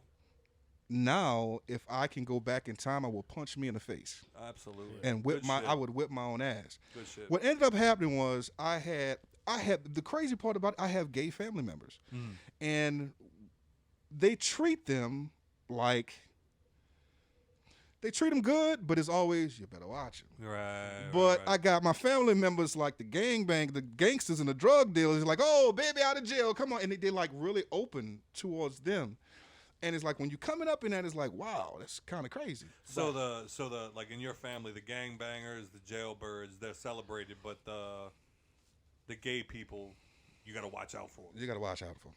Right. But I actually, what ended up happening was I was out here Le Bon Ton, where they had the second line, where Soul Rebels play every weekend or every Thursday. Go out there, have a good time. I had one of my female friends, she's an actress, and we used to always talk about how we're going to go to L.A. and blow up. I never believed it. Right. I was too busy out there second lining, getting drunk in a bar, and having a good time. First of all, if you're in New Orleans, if you get in a second line, immediately you're a failure. Like that's like what it nothing, is. Nothing you have planned for the next day is gonna happen. It's Nothing over. ever matters. And I never really took my career seriously. Second lines are crazy. But we were outside talking, and she introduced me to her friend, and he's gay, and he's an actor. He was doing like Broadway stage plays, things of that nature. He was still trying to come up in the game, and we were all sitting outside talking in the parking lot. We all going to go in the same place in Los Angeles, and we gonna make it. And I'm like, yeah, hell yeah. But in the back of my mind, like, hell, no, I ain't gonna happen. Right. And then I go do the Mark Wahlberg audition. I'm going to New York Film Academy in Los Angeles. Right. It's like, wait, this is really happening. The come up. And she got up there like 2 months before I did. So Right. I get up there, I think within the first week or two, is like me and her linked up, and he was in town to pitch a project with Kelsey Grammer. This is the gay guy? Yeah. Okay. He was there to pitch a project with Kelsey Grammer. That's big. So Yeah. we all sitting out there, we eating, we talking, and having a good time. And we're like, man, look, we really here. We on Santa Monica Boulevard. We in a restaurant. Like, we really here. Holy shit. So we leave out, and we're going back to the car, and two guys drive down the street and said, you fucking faggot. And I stopped. I froze. In my mind, I wanted to run after the car. I wanted to whip their ass. I wanted to shoot them if I had a gun. I wanted to do a whole bunch of shit. But I just froze. Right. Because it was like 2010 at the time. And I'm like, you still being called a faggot? I didn't say it, I was thinking that. Right. But the dude just kept walking and looked at me and say, don't worry about it, I'm used to it. Oh, that's rough. When he said, don't worry about it, I'm used to it, I've it been hurt told me. the exact same thing, and that's when I want to go fight. I want to fight somebody. It hurt me because he was like, don't worry about it, I'm used to it. I'm like, that's fucked up. That It's like a black person looking at you and being like, I'm used to being called a nigga. That actually happened to me. I did a stage play with Delphio Marcellus. You told me about that. And we doing a traveling stage play, and we stopped in Charlotte, and we stopped at a gas station, sunny day. Went to get me something out of the gas station, come outside to get back on the tour bus, and some dudes in a Jeep Wrangler say, you fucking nigga. No shit. I wanted to run after the car. Oh, yeah, I wanted to whip shit. their ass. If I had a gun, I would have shot him, but I just froze like, Right. this is really Yeah, 'cause, happening. like at that point, it's like, yo, even if you don't have a problem with the word, it's like, okay, you're trying to disrespect me. You want me to do some shit. You know what I'm saying? Like, Right. You trying to pull it out of me. You yeah, trying to make like, me be Yeah, a nigga. and, right, at this point, it's like, you want me to whoop your ass. Right. So at the end of the day, after he was called a faggot, I had to like really, like it really ate at me all night, to the point where I had to think about how many times I called a person a faggot. Right. How many times I listen to music, it's like, yeah, you a punk, you faggot, blah, blah. And I'm Well, like, that is let wrong. me say this happened while you would consider yourself at the time a homophobe. Yeah. Okay. because it's like you separated. Yeah. I've been in Los Angeles. I've been in situations where you witness people separate their hate. Mm-hmm. Right. It's like everybody else is a faggot except for my family members. Right. You know, if I was jogging in a park one time and there was these kids throwing water balloons at this homeless woman, and I walk up to them kids like, bro, stop doing that. Why are you doing that to the woman? She was like, yeah, you fucking niggas. Ooh. And I'm like, wait, whoa. She was like, not you, them. Whoa. And I'm, what a conflict of interest. So it's the fact of what do you do in this situation? It's like that people meme. separate, it's like, man. Yo, I've never hit a kid before. Right. So wait, I don't. We can bleep this out if you want. So you was a homophobe at one point. You don't have to believe it. I'll tell you. Yeah. I was a homophobe. Oh no shit. And so what that's been got established. you to? That's Have you not literally been what paying we're attention talking to the about. conversation? That's literally the whole conversation. But like no. It got me at one point when he said it. You know what I'm saying? Well, first step to y'all solving the stupid. problem is realizing you have one. Yeah. That's the first step to solving it. If you don't acknowledge it, then Well, because you can't fix No, it. I used to work with a dude. I used to work with a dude who was just like the same way. Like I used to work with him at a car wash, and like he was a homophobe. But I told him this. I was like, yo, think about this. I was like, you're a straight man, right? He was like, yeah. I was like, so you can never go gay. He was like, no. I was like, okay, so you're born with it. You have to be born That's with how it. I've always thought about it. That's just how it is. Well, like I at said this point, before. I don't know if you're born with it or not, but you're a human being. Yeah, that's Right. You are at the you end of the are a day. goddamn Nowhere. human being, and you At the end of the day. got rights, and you should be treated a certain way. Boom. Yeah, absolutely. That's what it how I is at look the end of the day. But when you were writing this, is that this is all like you writing the short film and you doing that? This was stemming from that situation that you had in Los Angeles, and It was stemming from that situation and the situation that had happened in Charlotte, and the correlation between so this the word was you faggot, recognizing your own and nigga. ignorance. This was you recognizing your own ignorance. Yeah, definitely. Well, that's dope. I'm glad that you were able to, put because they always. It's I COVID, don't know bro. what's going on right now. That's not COVID. I wanted to tell you something. Touching me. What's up, man? The Colts won. There you go. Oh my god. So anyway. No. He understands. That's what we need. But so then you go from faggot to well, I know you had another one in between that and stay at home. That was a comedy. It was a comedy. it really was a test project. Okay, well, Something like Yeah, Something it was what was it? Some comedy gangster stuff. word. well, you had stay at home. That was your the one that you said you just recently. Do you want to elaborate on that? You were featured in NPR. Yeah, they Explain to the people what NPR is first, because a lot of people might not know who that is or what that is. the National Programming Radio Network. I think I think that's what it Public is. radio? Public radio. Public That's radio. you're right. Yeah, Public yeah, yeah. radio, baby. National Yeah, Public that's what it Radio, is. yeah. But it's like the crazy part about it, I listen to NPR all the time. Yeah, me too. Every morning, but National Public Radio. But I it's the big listen. one. It's the big one. It's really really big, and for them to hit me up, it surprised the shit out of me. And I thought she was playing. And the name of that short film was Stay at Home. Stay at home. And Yeah. that was your quarantine horror film. Quarantine horror film. Before he even starts talking, I'm going to go ahead and put this out there that me and Nicole actually sat and watched it together. Yeah, it No, was she- really she- good. She, It was doesn't really need to- she good. knows what's up. We watched it together in bed, and I was like, "This is my like." Charlie came over here one night and played board games with us. I was like, "Babe, this was that dude. He made a short film."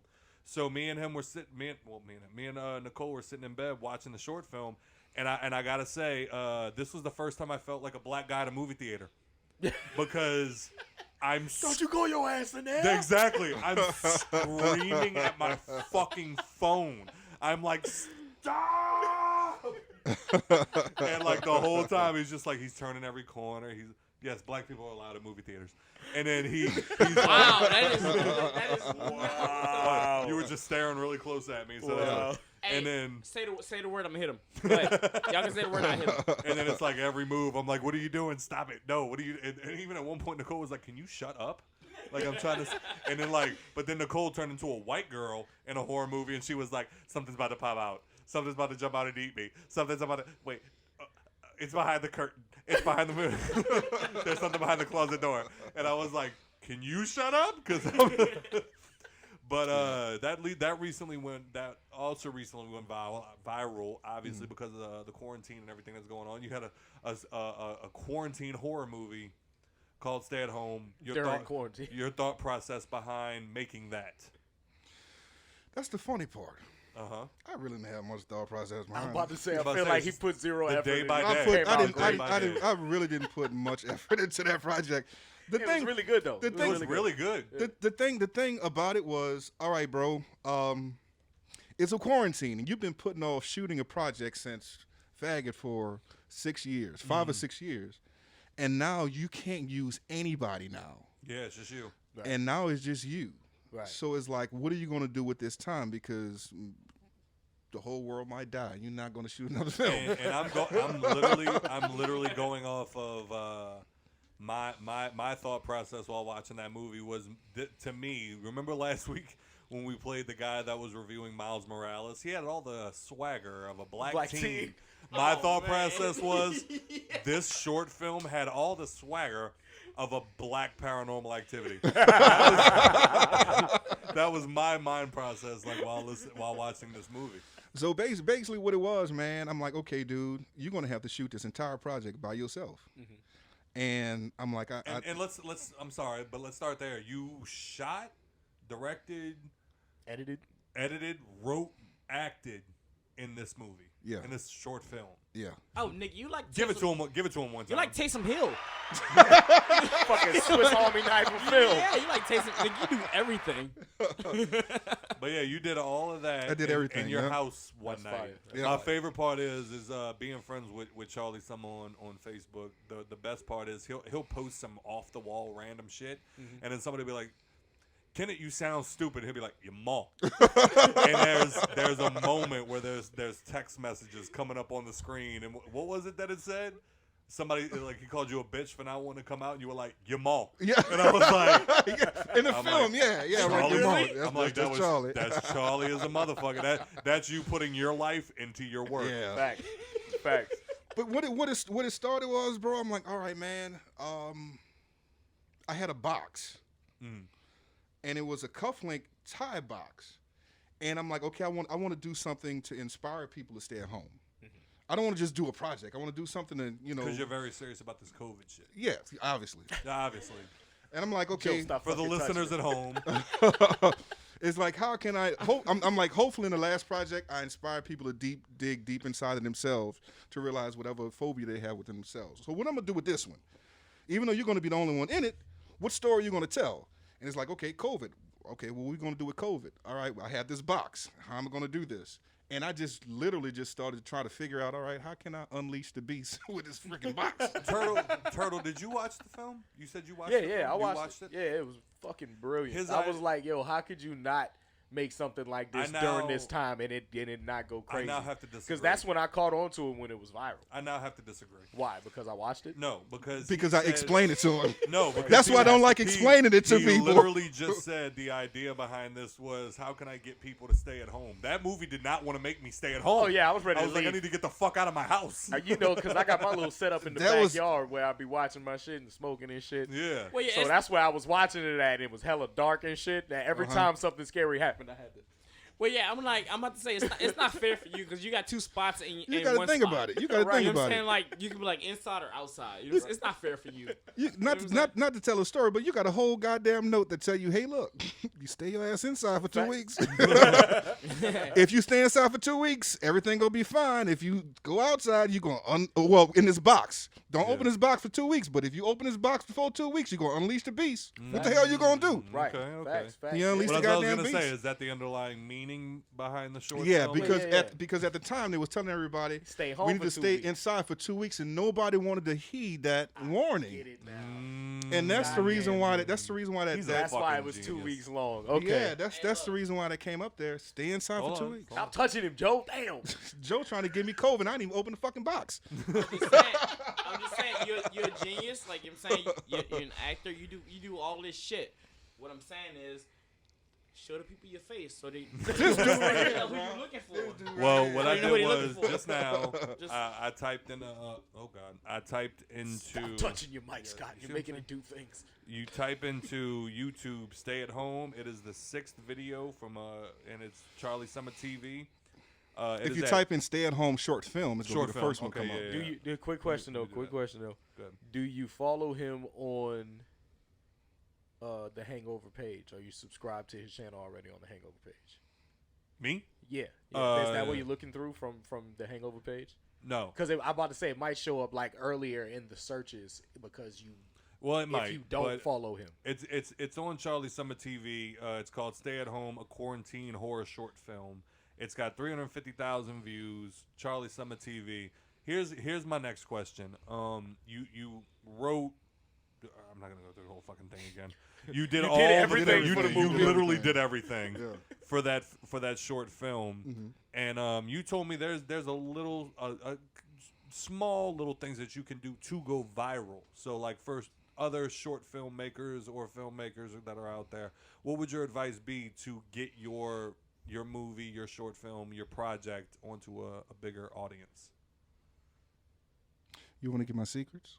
I mean, you give Oh, a yeah. couple gems. No, baby. no. That's what you Yeah. here for. Look, I'm gonna tell you at the end of the day, if you're a filmmaker, Just a and one small thing trick. Give him a small because trick.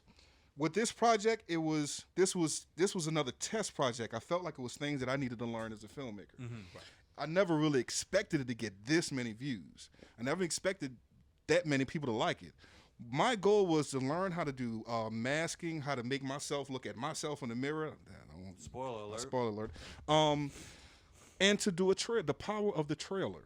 You and I talked about the power of the trailer. There is a power of a trailer. Because And, I actually have an idea in mind that I want to shoot as like a little mini short film project that I want to do. And I'm going to try to write it, and I'm going to act in it, and I'm going to do all of that. But I wouldn't put anybody behind me except for Charlee Summer to help me make this project happen. And that was one of the things that him and I discussed the other day. Was my original idea was I wanted to just make it like a trailer to a movie, because a lot of times the trailer to the movie is better than the movie. So I wanted to make a trailer to a non-existent movie, and that was my original idea. And Charlie was like, "That sounds stupid. Why don't you just make a short film?" And I was like, "Actually, that probably make more sense than anything else." Yeah. So I'm gonna work on something. But one of the things that him and I bounced off each other about was when it comes to trailers are actually a lot harder. That's to an make art than you within think. itself. The That is definitely trailer art for within a itself. movie is art. Yeah, and it's to the point where a lot of independent filmmakers, they raise money for everything else but the publicity. Yes. They always forget about the publicity. And it's like, okay, I got this project, and it's like, okay, now how everybody else is going to want to look at your project? Give me the taste. Huh? To me, that's Yeah. Give me the let taste. give me a little bit to make me want to watch your shit. Right. So what I ended up doing was I made a trailer for my project. That was my first time. You all right, Joe? That was my first time ever making a trailer for a project, because I'm like, moving forward in the next projects that I'm going to be making, I need to make a compelling trailer. Right. So Man, fuck Joe. All right, I'm done. Go ahead. So I go ahead and I made a trailer because when I just put it out. I shot it and I put it out because I was getting close to that deadline when the mayor was going to open up the city on a certain level. I'm like, oh, I'm about to miss that deadline. So I just hurry up and I put it out. I didn't even finish editing it, and I just hurry up and put it out. And I only got, I want to say like 500 views in like, I want to say a week. And I was upset because I was expecting to get 9,000. Right. Because I give myself a certain number, and I have to meet that number. And if I didn't meet that number, I made a trailer. Right. I put that trailer together, and then I spent money on Facebook promotions. Yep, we've done it. I spent $50 on Facebook promotions. So yeah. I sit up there and I made the trailer, and I put $50 behind it. I wasn't going to put like this astronomical number of money behind it. Right. I want to see what $50 in a trailer could do. And I got 350,000 views in a freaking interview. Hit it for one time. That's fucking And an interview from NPR. right.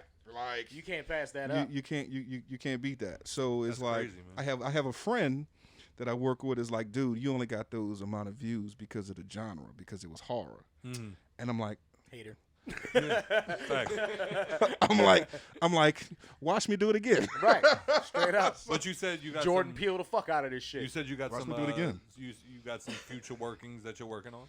Yeah, I have a domestic violence project that I'm gonna be doing. So You want to give anything on that? Look at that. Well, no, because like I said, Joe's like, can I be in it?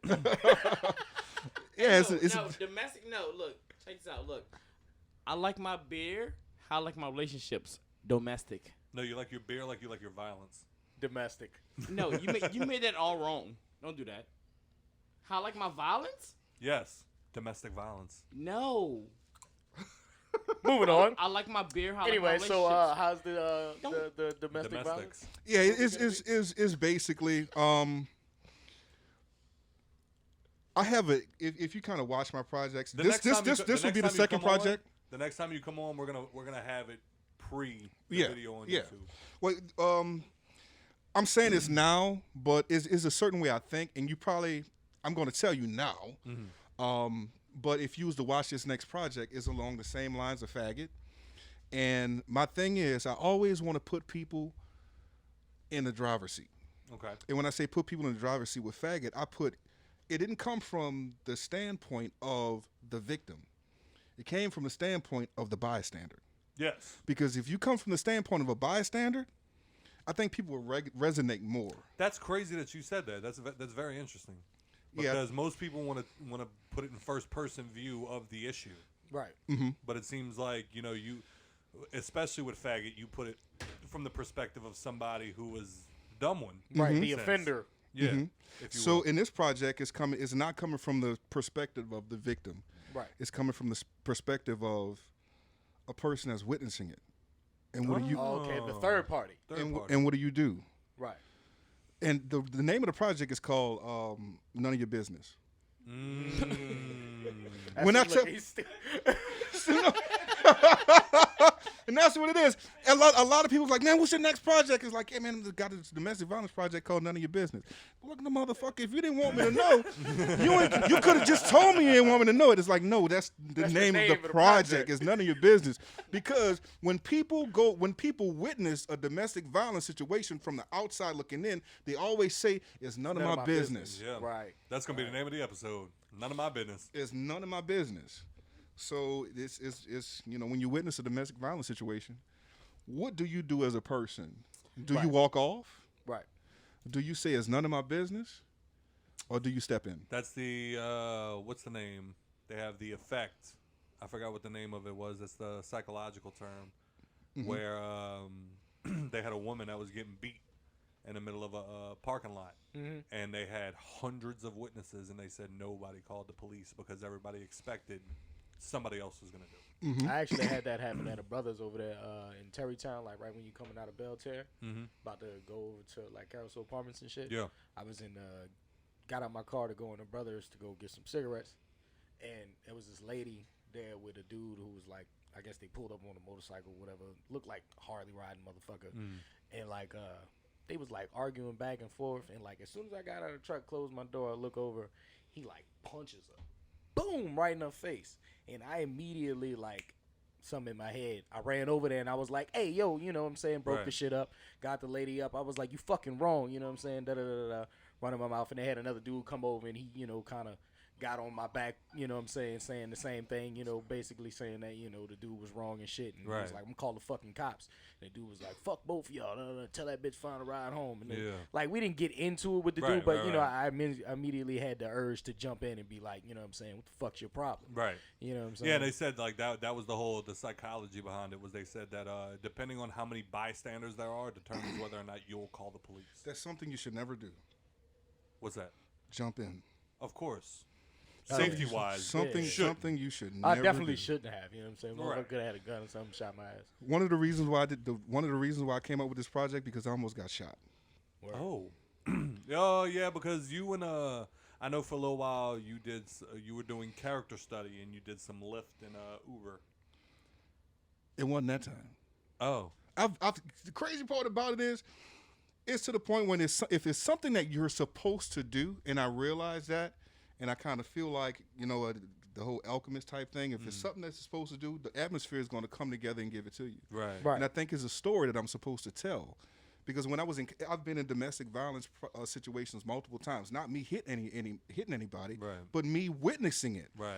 And from a kid, a teenager, is like, I want to jump in because I was doing martial arts at the time. I'm like, I want to jump in, like, dun dun dun dun. Right. Captain Save-A-Ho. And it was one time, my martial arts teacher, after school, we was going to McDonald's, and we was in a drive-thru, and the car in front of us was shaking. Oh, Jesus. The dude was hitting his old lady so hard, the car was shaking. Jesus Christ. No and way. I hopped out. I'm like, I'm getting out the car. He told me, don't do that. Leave it alone. I'm like, what the hell are we doing all this training for? Right. If we can't help people out. Right. I'm thinking I'm Spider-Man at the time. You know what I mean? I'm about to go fuck this I dude go up. over there, I'm beating on the window like, hey, bro, you hit on me like that. Whatever. And he stopped and she looked at me. She said, don't worry about it. I'm fine. And it pulled We off. have seen similar situations Don't worry about it. I'm fine. in my neighborhood. I get back in the car and my teacher said, Kenneth, don't you ever do that again. I called my aunt because I'm like, maybe I need to get a woman's standpoint because she's going to take my side. And she said, Kenneth, don't you ever jump in the middle of a domestic violence situation because that woman will turn on you. I've heard this. Yeah, I've heard the same thing from police officers where they said domestic violence calls are the hardest ones because as soon as they start carting off the man, the woman realizes there goes my paycheck, there goes my help, my security. There goes my baby. And then suddenly you go from fighting one guy to the guy and his girlfriend because now she doesn't want him to go to jail. Right. I had a situation that I want to say 3 months later, I ended up going back to college because that was the summertime. There's a club around the college. I went to Grambling. There was a club called the Renaissance. Right. Leave out the Renaissance. We see one of our friends. She on the side crying. It was a group of us from New Orleans. Like all of them was football players. I'm the smallest one. And we was like, what's wrong? She's like, my boyfriend was beating me up. We're like, don't worry about it. Come walk with us. We go in front of the student union. We sitting in front of the student union. We all sitting up there chilling. Right. Her boyfriend drives up. Her boyfriend drives up? Her boyfriend drives up. And he says, get in the car. Oh. He's in the passenger seat. So obviously he pull up this way. We on this side. He was like, get in the car. Right. And we was like, she ain't going nowhere. Chill out. So we all stood up. I'm the smallest one. Everybody else stood up. They big. Right. And she like, I'm not going nowhere with you. He was like, get in his goddamn car. Oh, boy. Let me get my like- purse. and we kind of bracing up, and all of a sudden the driver gets out the car with a sawed-off shotgun. And he put the sawed-off shotgun on the hood and pointed at us. And he said, get in this car. And we look at her like, girl, you better get in that car. You better get in that car. The crazy part about it, that night, we messed up behind that. Like, man, that's messed up. Like, we couldn't do nothing about it. Right. The next morning, we at the cafeteria. We sit in the cafeteria, and one of the dudes said, man, look at this shit. And we look outside, and he got his arm around, and they walking up the street, lovey-dovey, like ain't shit happened. Well, just to keep it on track, so you got your domestic violence thing coming out, and you have your stay-at-home horror short film Out now. out now. You have your Faggot short film that's out now. Say it like that. I'm sorry. I don't know how else to put it. So you got all of that, and you got your movie accolades. You got everything like that. So as of right now, obviously, when the Corona thing is over and we get back to a semi-normal life, what would your advice be to people right now that want to become an actor? Like, step one, I'm sitting on my couch. I want to be an actor. I stand up. What do I do first? Find acting coaches in your area. An acting coach. Find an acting coach in your area because 9 times out of 10, if you find an acting coach, your acting coach is going to find you an agent. That's what you need. Mm-hmm. Yeah, because I went to an acting school one time and I auditioned for it. I got accepted, but you and I talked about it. Like some things were going on and I couldn't. Mm-hmm. But one of the things that came up was they were like, "Well, we'll do the acting school thing with you," and then so the ultimate goal is to find an agent. That is your end all be all because you will not audition for any movies until you find an agent to submit you for it. Because the agents are the ones that have the clout to talk to these casting directors. Exactly. To get you in front of. Outside of that, I would also go to colleges. Like a Juilliard? No. colleges in your area because your colleges have film programs. Like dramas. And yeah, they have film programs and they have projects that they have to do. And who are they going to get to put in those projects? Right. You. Great practice. So exactly. So you're going to get an opportunity to be on set. They're going to be learning, and you're going to be learning at the same time. Would you actually recommend theater or stage acting before trying to get on film?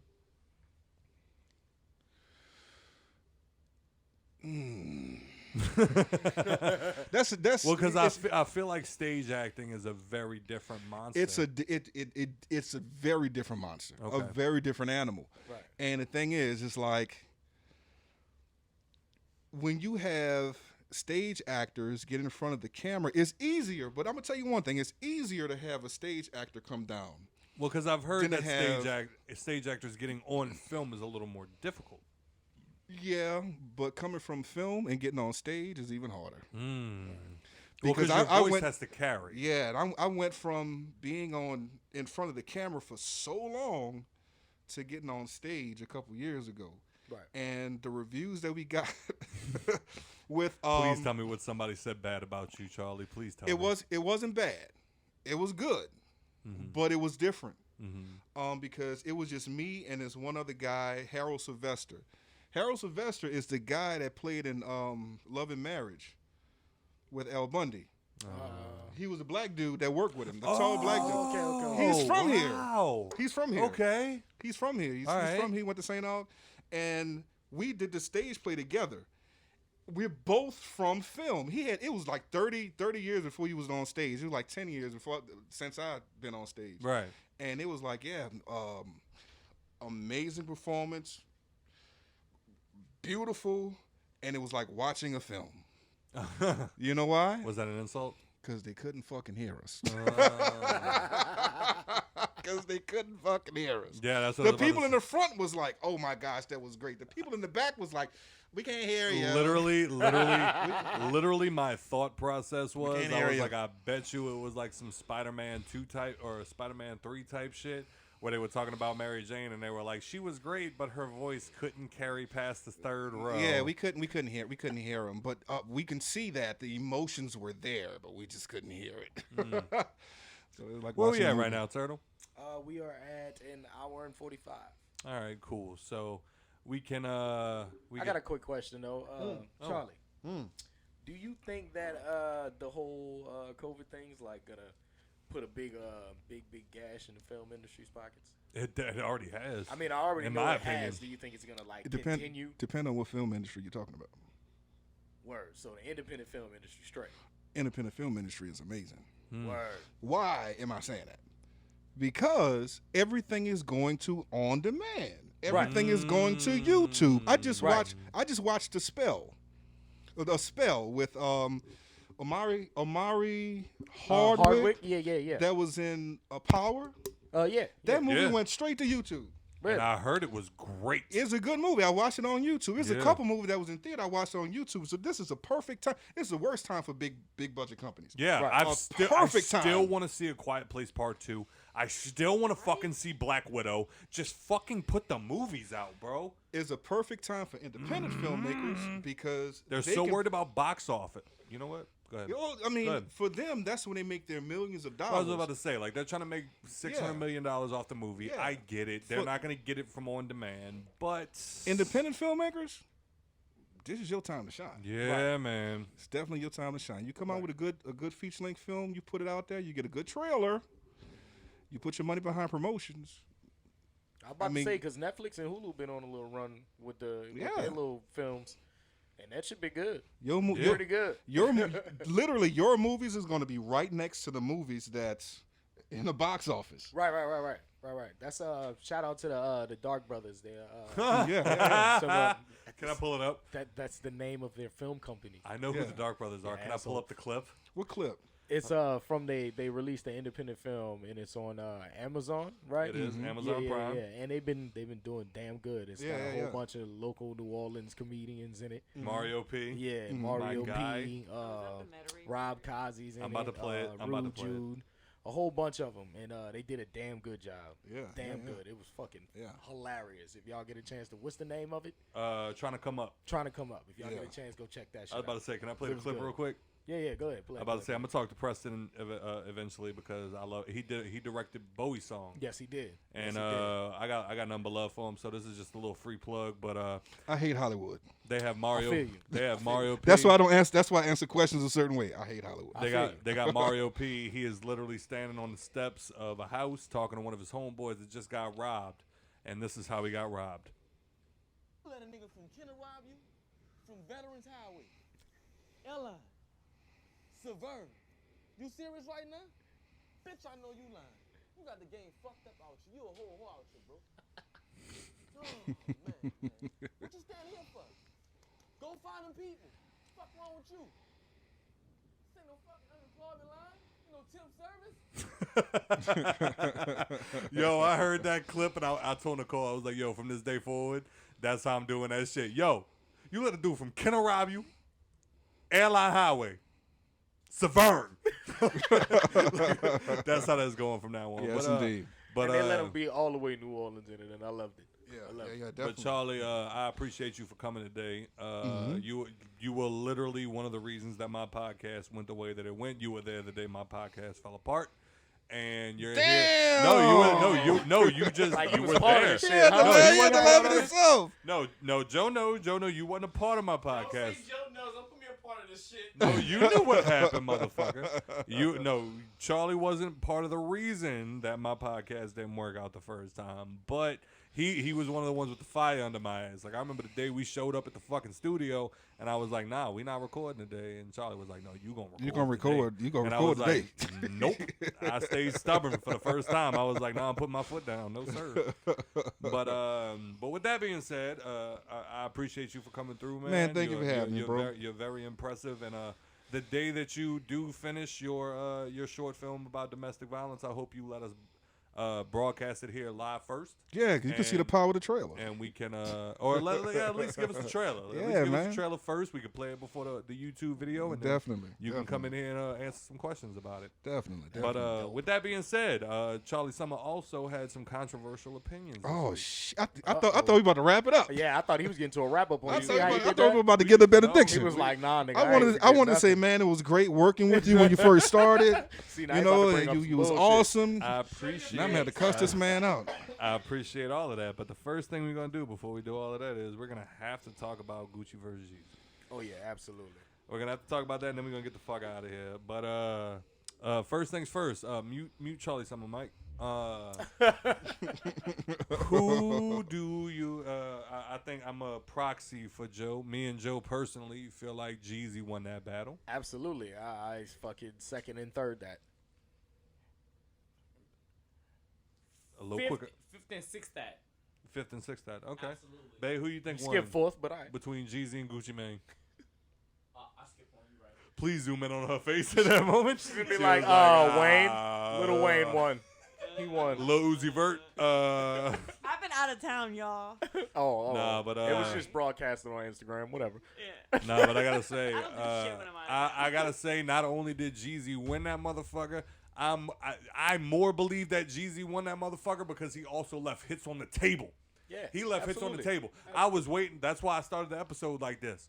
Because I was waiting for my moment to go, End of the first time episode? gonna stack my flow. And And then then what? what? I was waiting for my moment to be at home. Like, and then what? And I never got my Oh yeah, I was ready to start beating on my desk. Boom, boom, boom, boom, boom, boom, boom, boom. Ladies and gentlemen. But there was that one, and then there was the whole. You know what else I was waiting for? Because of Lil Wayne.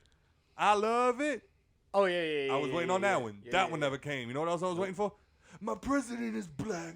My Lambo's blue. Yeah, and but I he be couldn't goddamn do that. and my He couldn't rims do that ain't 'cause too. the president ain't black I right don't give a now. damn. Couldn't It's do still a that hit. right now. What you got, Joe? Talking to the mic quicker. All right. See, look now. He's Anyway, pausing. all right, yeah. So No. Look, I fuck with Gucci. Yeah, I fuck with Gucci. He dropped some dope shit, but Trap or Die. You lose. every time. You lose. There you go. Every It's time. over.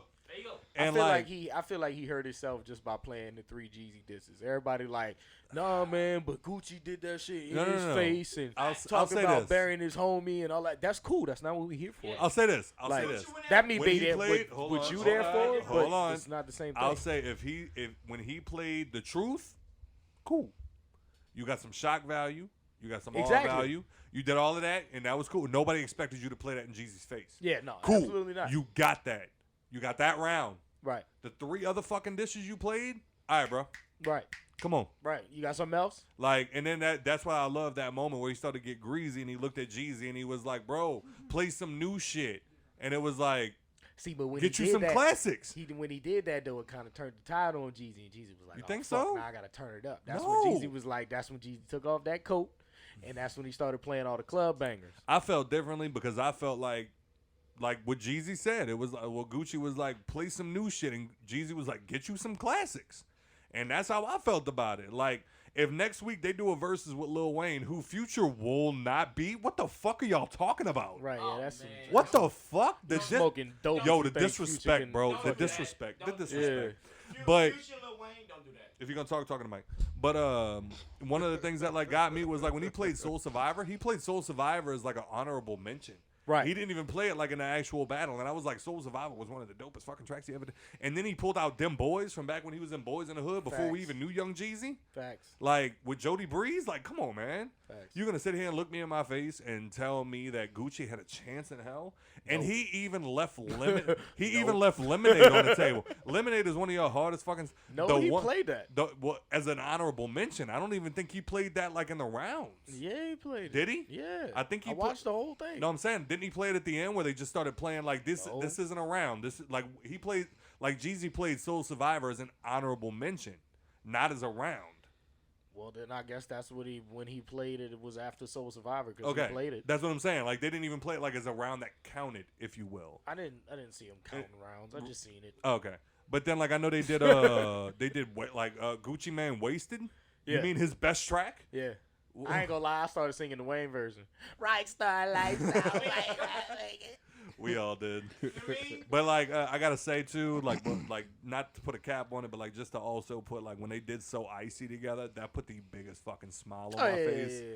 Like that felt good. I like love how that they did that. Gucci kind of had like a little shock at the end. He was like, "Man, I was being a bitch. My bad, dog. You know, it's all love. Ain't no disrespect." You know what I'm saying? Who? Yeah. He said it was he said it was no. He was like, "It's all love." He was like, "Ain't no disrespect." He was like, "I was just here for the battle." Because one thing that's also annoying me on the internet. He even told somebody after they rolled off, he was like, "Yeah, I shouldn't have did that. I should have been better about it." Well, one thing that got me about the internets is motherfuckers trying to pull off the whole Jeezy is fake for doing this with Gucci because Gucci killed your homeboy. Are we gonna ignore the fact Jeezy sent him? Yeah. Whether directly or indirectly, Jeezy sent him over there. Yeah, the little And assassination. and it was like Gucci did what he was supposed to. Gucci, What the fuck? yeah, like That's why Gucci beat the murder charge. Juicy Sorry, Smollett. Juicy J. Juicy Smollett. Juicy Smollett. Juicy Smollett. But no, what ended up happening was Jeezy put out there like $10,000 for whoever brings me Gucci's chain, and Jeezy's homeboy went to go get Gucci's chain, and Gucci got. did what Gucci does. And now motherfuckers are putting out there like, oh, you disrespected your homeboy. You sent your homeboy over there, whether directly or indirectly. Yep. And he got done to him what he was supposed to get done to him And by I'm gonna Gucci. say it just like Currency said. He know niggas right now that's in the hood with each other that have tried to kill each other years ago. Yeah. But it's more of just like, all right, nigga, you tried to get me, I tried to get you. We couldn't get each other. Respect. We move Facts. on. And that's how I'm looking at you it. got to look at it. You know what I'm Yeah. saying? It's different than You had a just strong face opinion. value shit. You had a strong opinion on Facebook earlier. Oh, yeah. How everybody was like, you know, everybody just keeps bringing up the beef shit into what the versus battle was. Because Like, that's Gucci not what we're lost there no matter for. what. Yeah. Like that's No matter not what the fuck Gucci we was lost. there for. You know what I'm saying? If he wanted to make sure that he won the versus battle, then he should have made sure he brought all of his fucking hits. He brought like 3. I was about to say, like, because the rest of that shit you wouldn't know unless you was like a trap nigga mainly from Atlanta or like just a Gucci like fan from very day one. Because I personally didn't know any of it like the first maybe 2 or 3. No, because the first 2 was diss tracks and I knew both of them. So like the songs he played after that up until The Truth, and then he started playing his new shit, it was maybe like 5, 6 of them I knew. I knew every one of Jeezy's. Every one of them shits back to back. As soon as he played, like, my favorite Jeezy track is Lose My Mind, featuring Plies. Drinking like a tank, lose my mind. Like, as soon as he did that, I was like, it's over. The white boy coming out me. Facts. And I did that. That was my little dance. You know what I'm saying? But, and not only did Turtle have some... Not only did Turtle have some strong opinions about the Gucci versus Jeezy beef, Mr. Charlee Summer had some strong feelings about the Gucci versus Jeezy. So one of the reasons that I brought him, I wanted to get him in here today was why this set me the fuck up. That's what he did. He wanted to set me the fuck up. One of the reasons I brought you in here was because I was like, I kind of also want to hear his feelings about it. I wanted you to explain them more because I feel like explain what more. One thing I've always known about you is that you're not a stupid person. You have a lot of logic behind the thoughts that you make, and I felt like some of your thoughts were misguided this week. So that's why think it was misguided. Well, that's why I want you to explain it. So maybe see if I missed something. I gotta pee. Me too. I gotta pee. Do you want to give it a quick like roundup of how you felt about the battle? Sure. No. You know what? Okay, look. I never watched it. Okay. I never watched the battle. All right. And I'm not going. I'm not going to watch it. I'm not going to support that. Support what? Y'all just said some shit I didn't know. What's that? Jeezy sent somebody over there to do some shit, and the dude got goddamn killed. Yeah. What did you think this was? Yeah. That's the hit that everybody been talking about.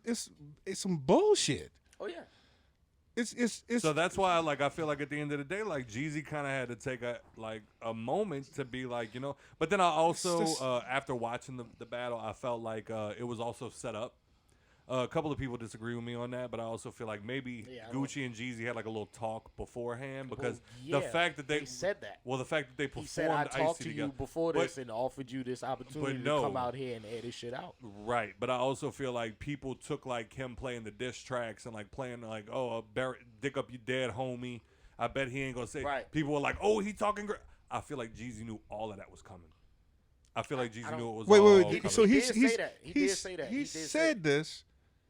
Dig up your dead homie. That was in a song. Yeah, that was in a song. And he played it at the versus battle.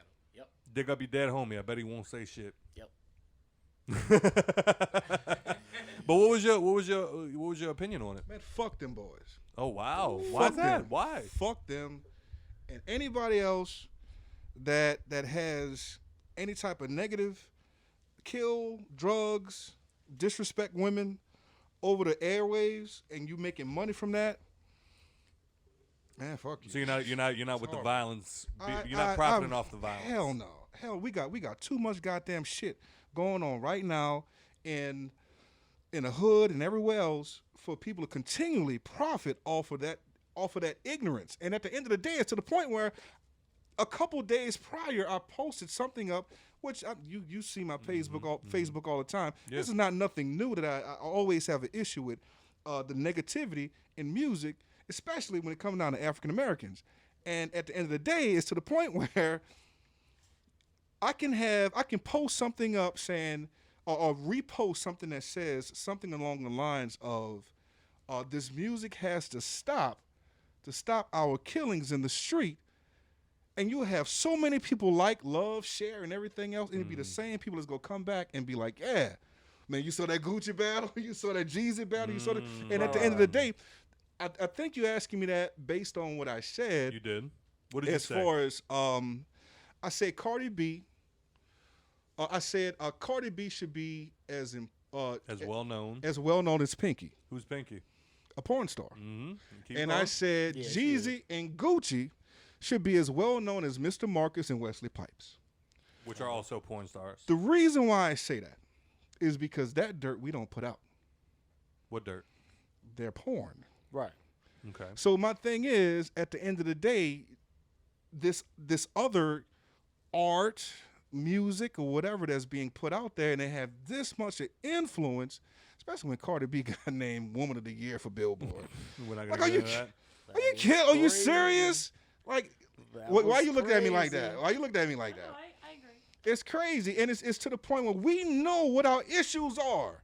That's like me. You're talking about the black community, I know what my issues are as far as health wise. right? I got goddamn high blood pressure. All right. You know what I need to stop doing?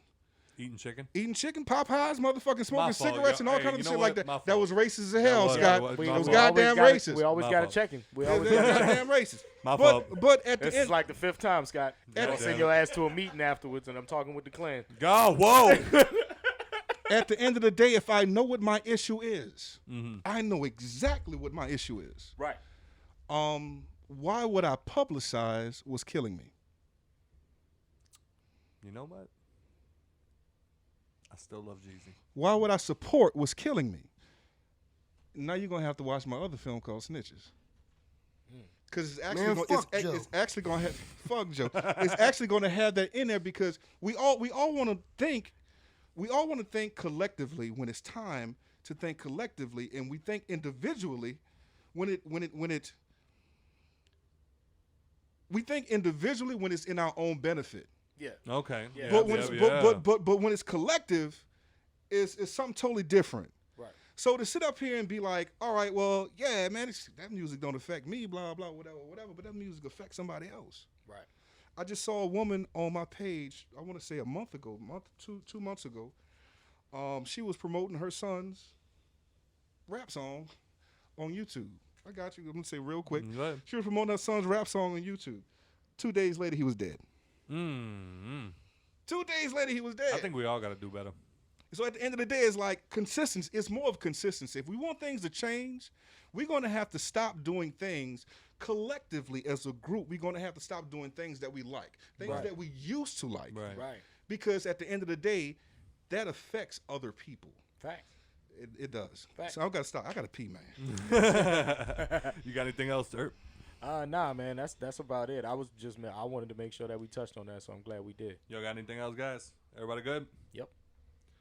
All right, man. Well, that's all we got the time we got for today. As always, thank you for your support. And if you enjoyed the show, please rate and review on iTunes or wherever you're listening right now. Mr. TRTL, go ahead. Yes, sir. On IG, it is __TRTL __ all other platforms TRTL. You can find my music on SoundCloud and YouTube at TRTL. All other places, just spell it like you spelling turtle to animal. Mr. Average Joe. What's good? Use the mic real quick. Jump up. Lay LE_average_JOBE. Thank you, sir. Miss Nikki P, you want to give anybody anything? Sure. Instagram is NIKKI_NP. And Mr. Charlee Summer, number one, before you give anything out, I want to say, please, if y'all get a chance, we're going to try to put it in the YouTube description. Remind me, Turtle. We'll figure that out. We're going to put the link to Faggot. We're going to put the link to his short film, which is about learning to love. We're also going to put this. I got a preface, but we also got to put the link to Stay at Home, and we'll probably share it on the Hangover page just to give people an idea. And yeah, so Mr. Charlee Summer, if you want to give any socials or anything like that. I'm not good at that. You're not good at that. I don't even know what my Instagram account is. But All I'm right, saying, hey, well- look, man, y'all just be good people and love. Well, y'all go watch those. Y'all go watch those. Y'all go watch those short films, and it's Charlee CHRLEE Summers TV on YouTube. I had a good time tonight. I'm glad everybody came here, and thank you, Mr. Charlee Summer, for coming out here. Give it to him one time. Yes, sir. Thank you for the top fans. Thank y'all for everybody that's been staying with everything and keeping up with the social media.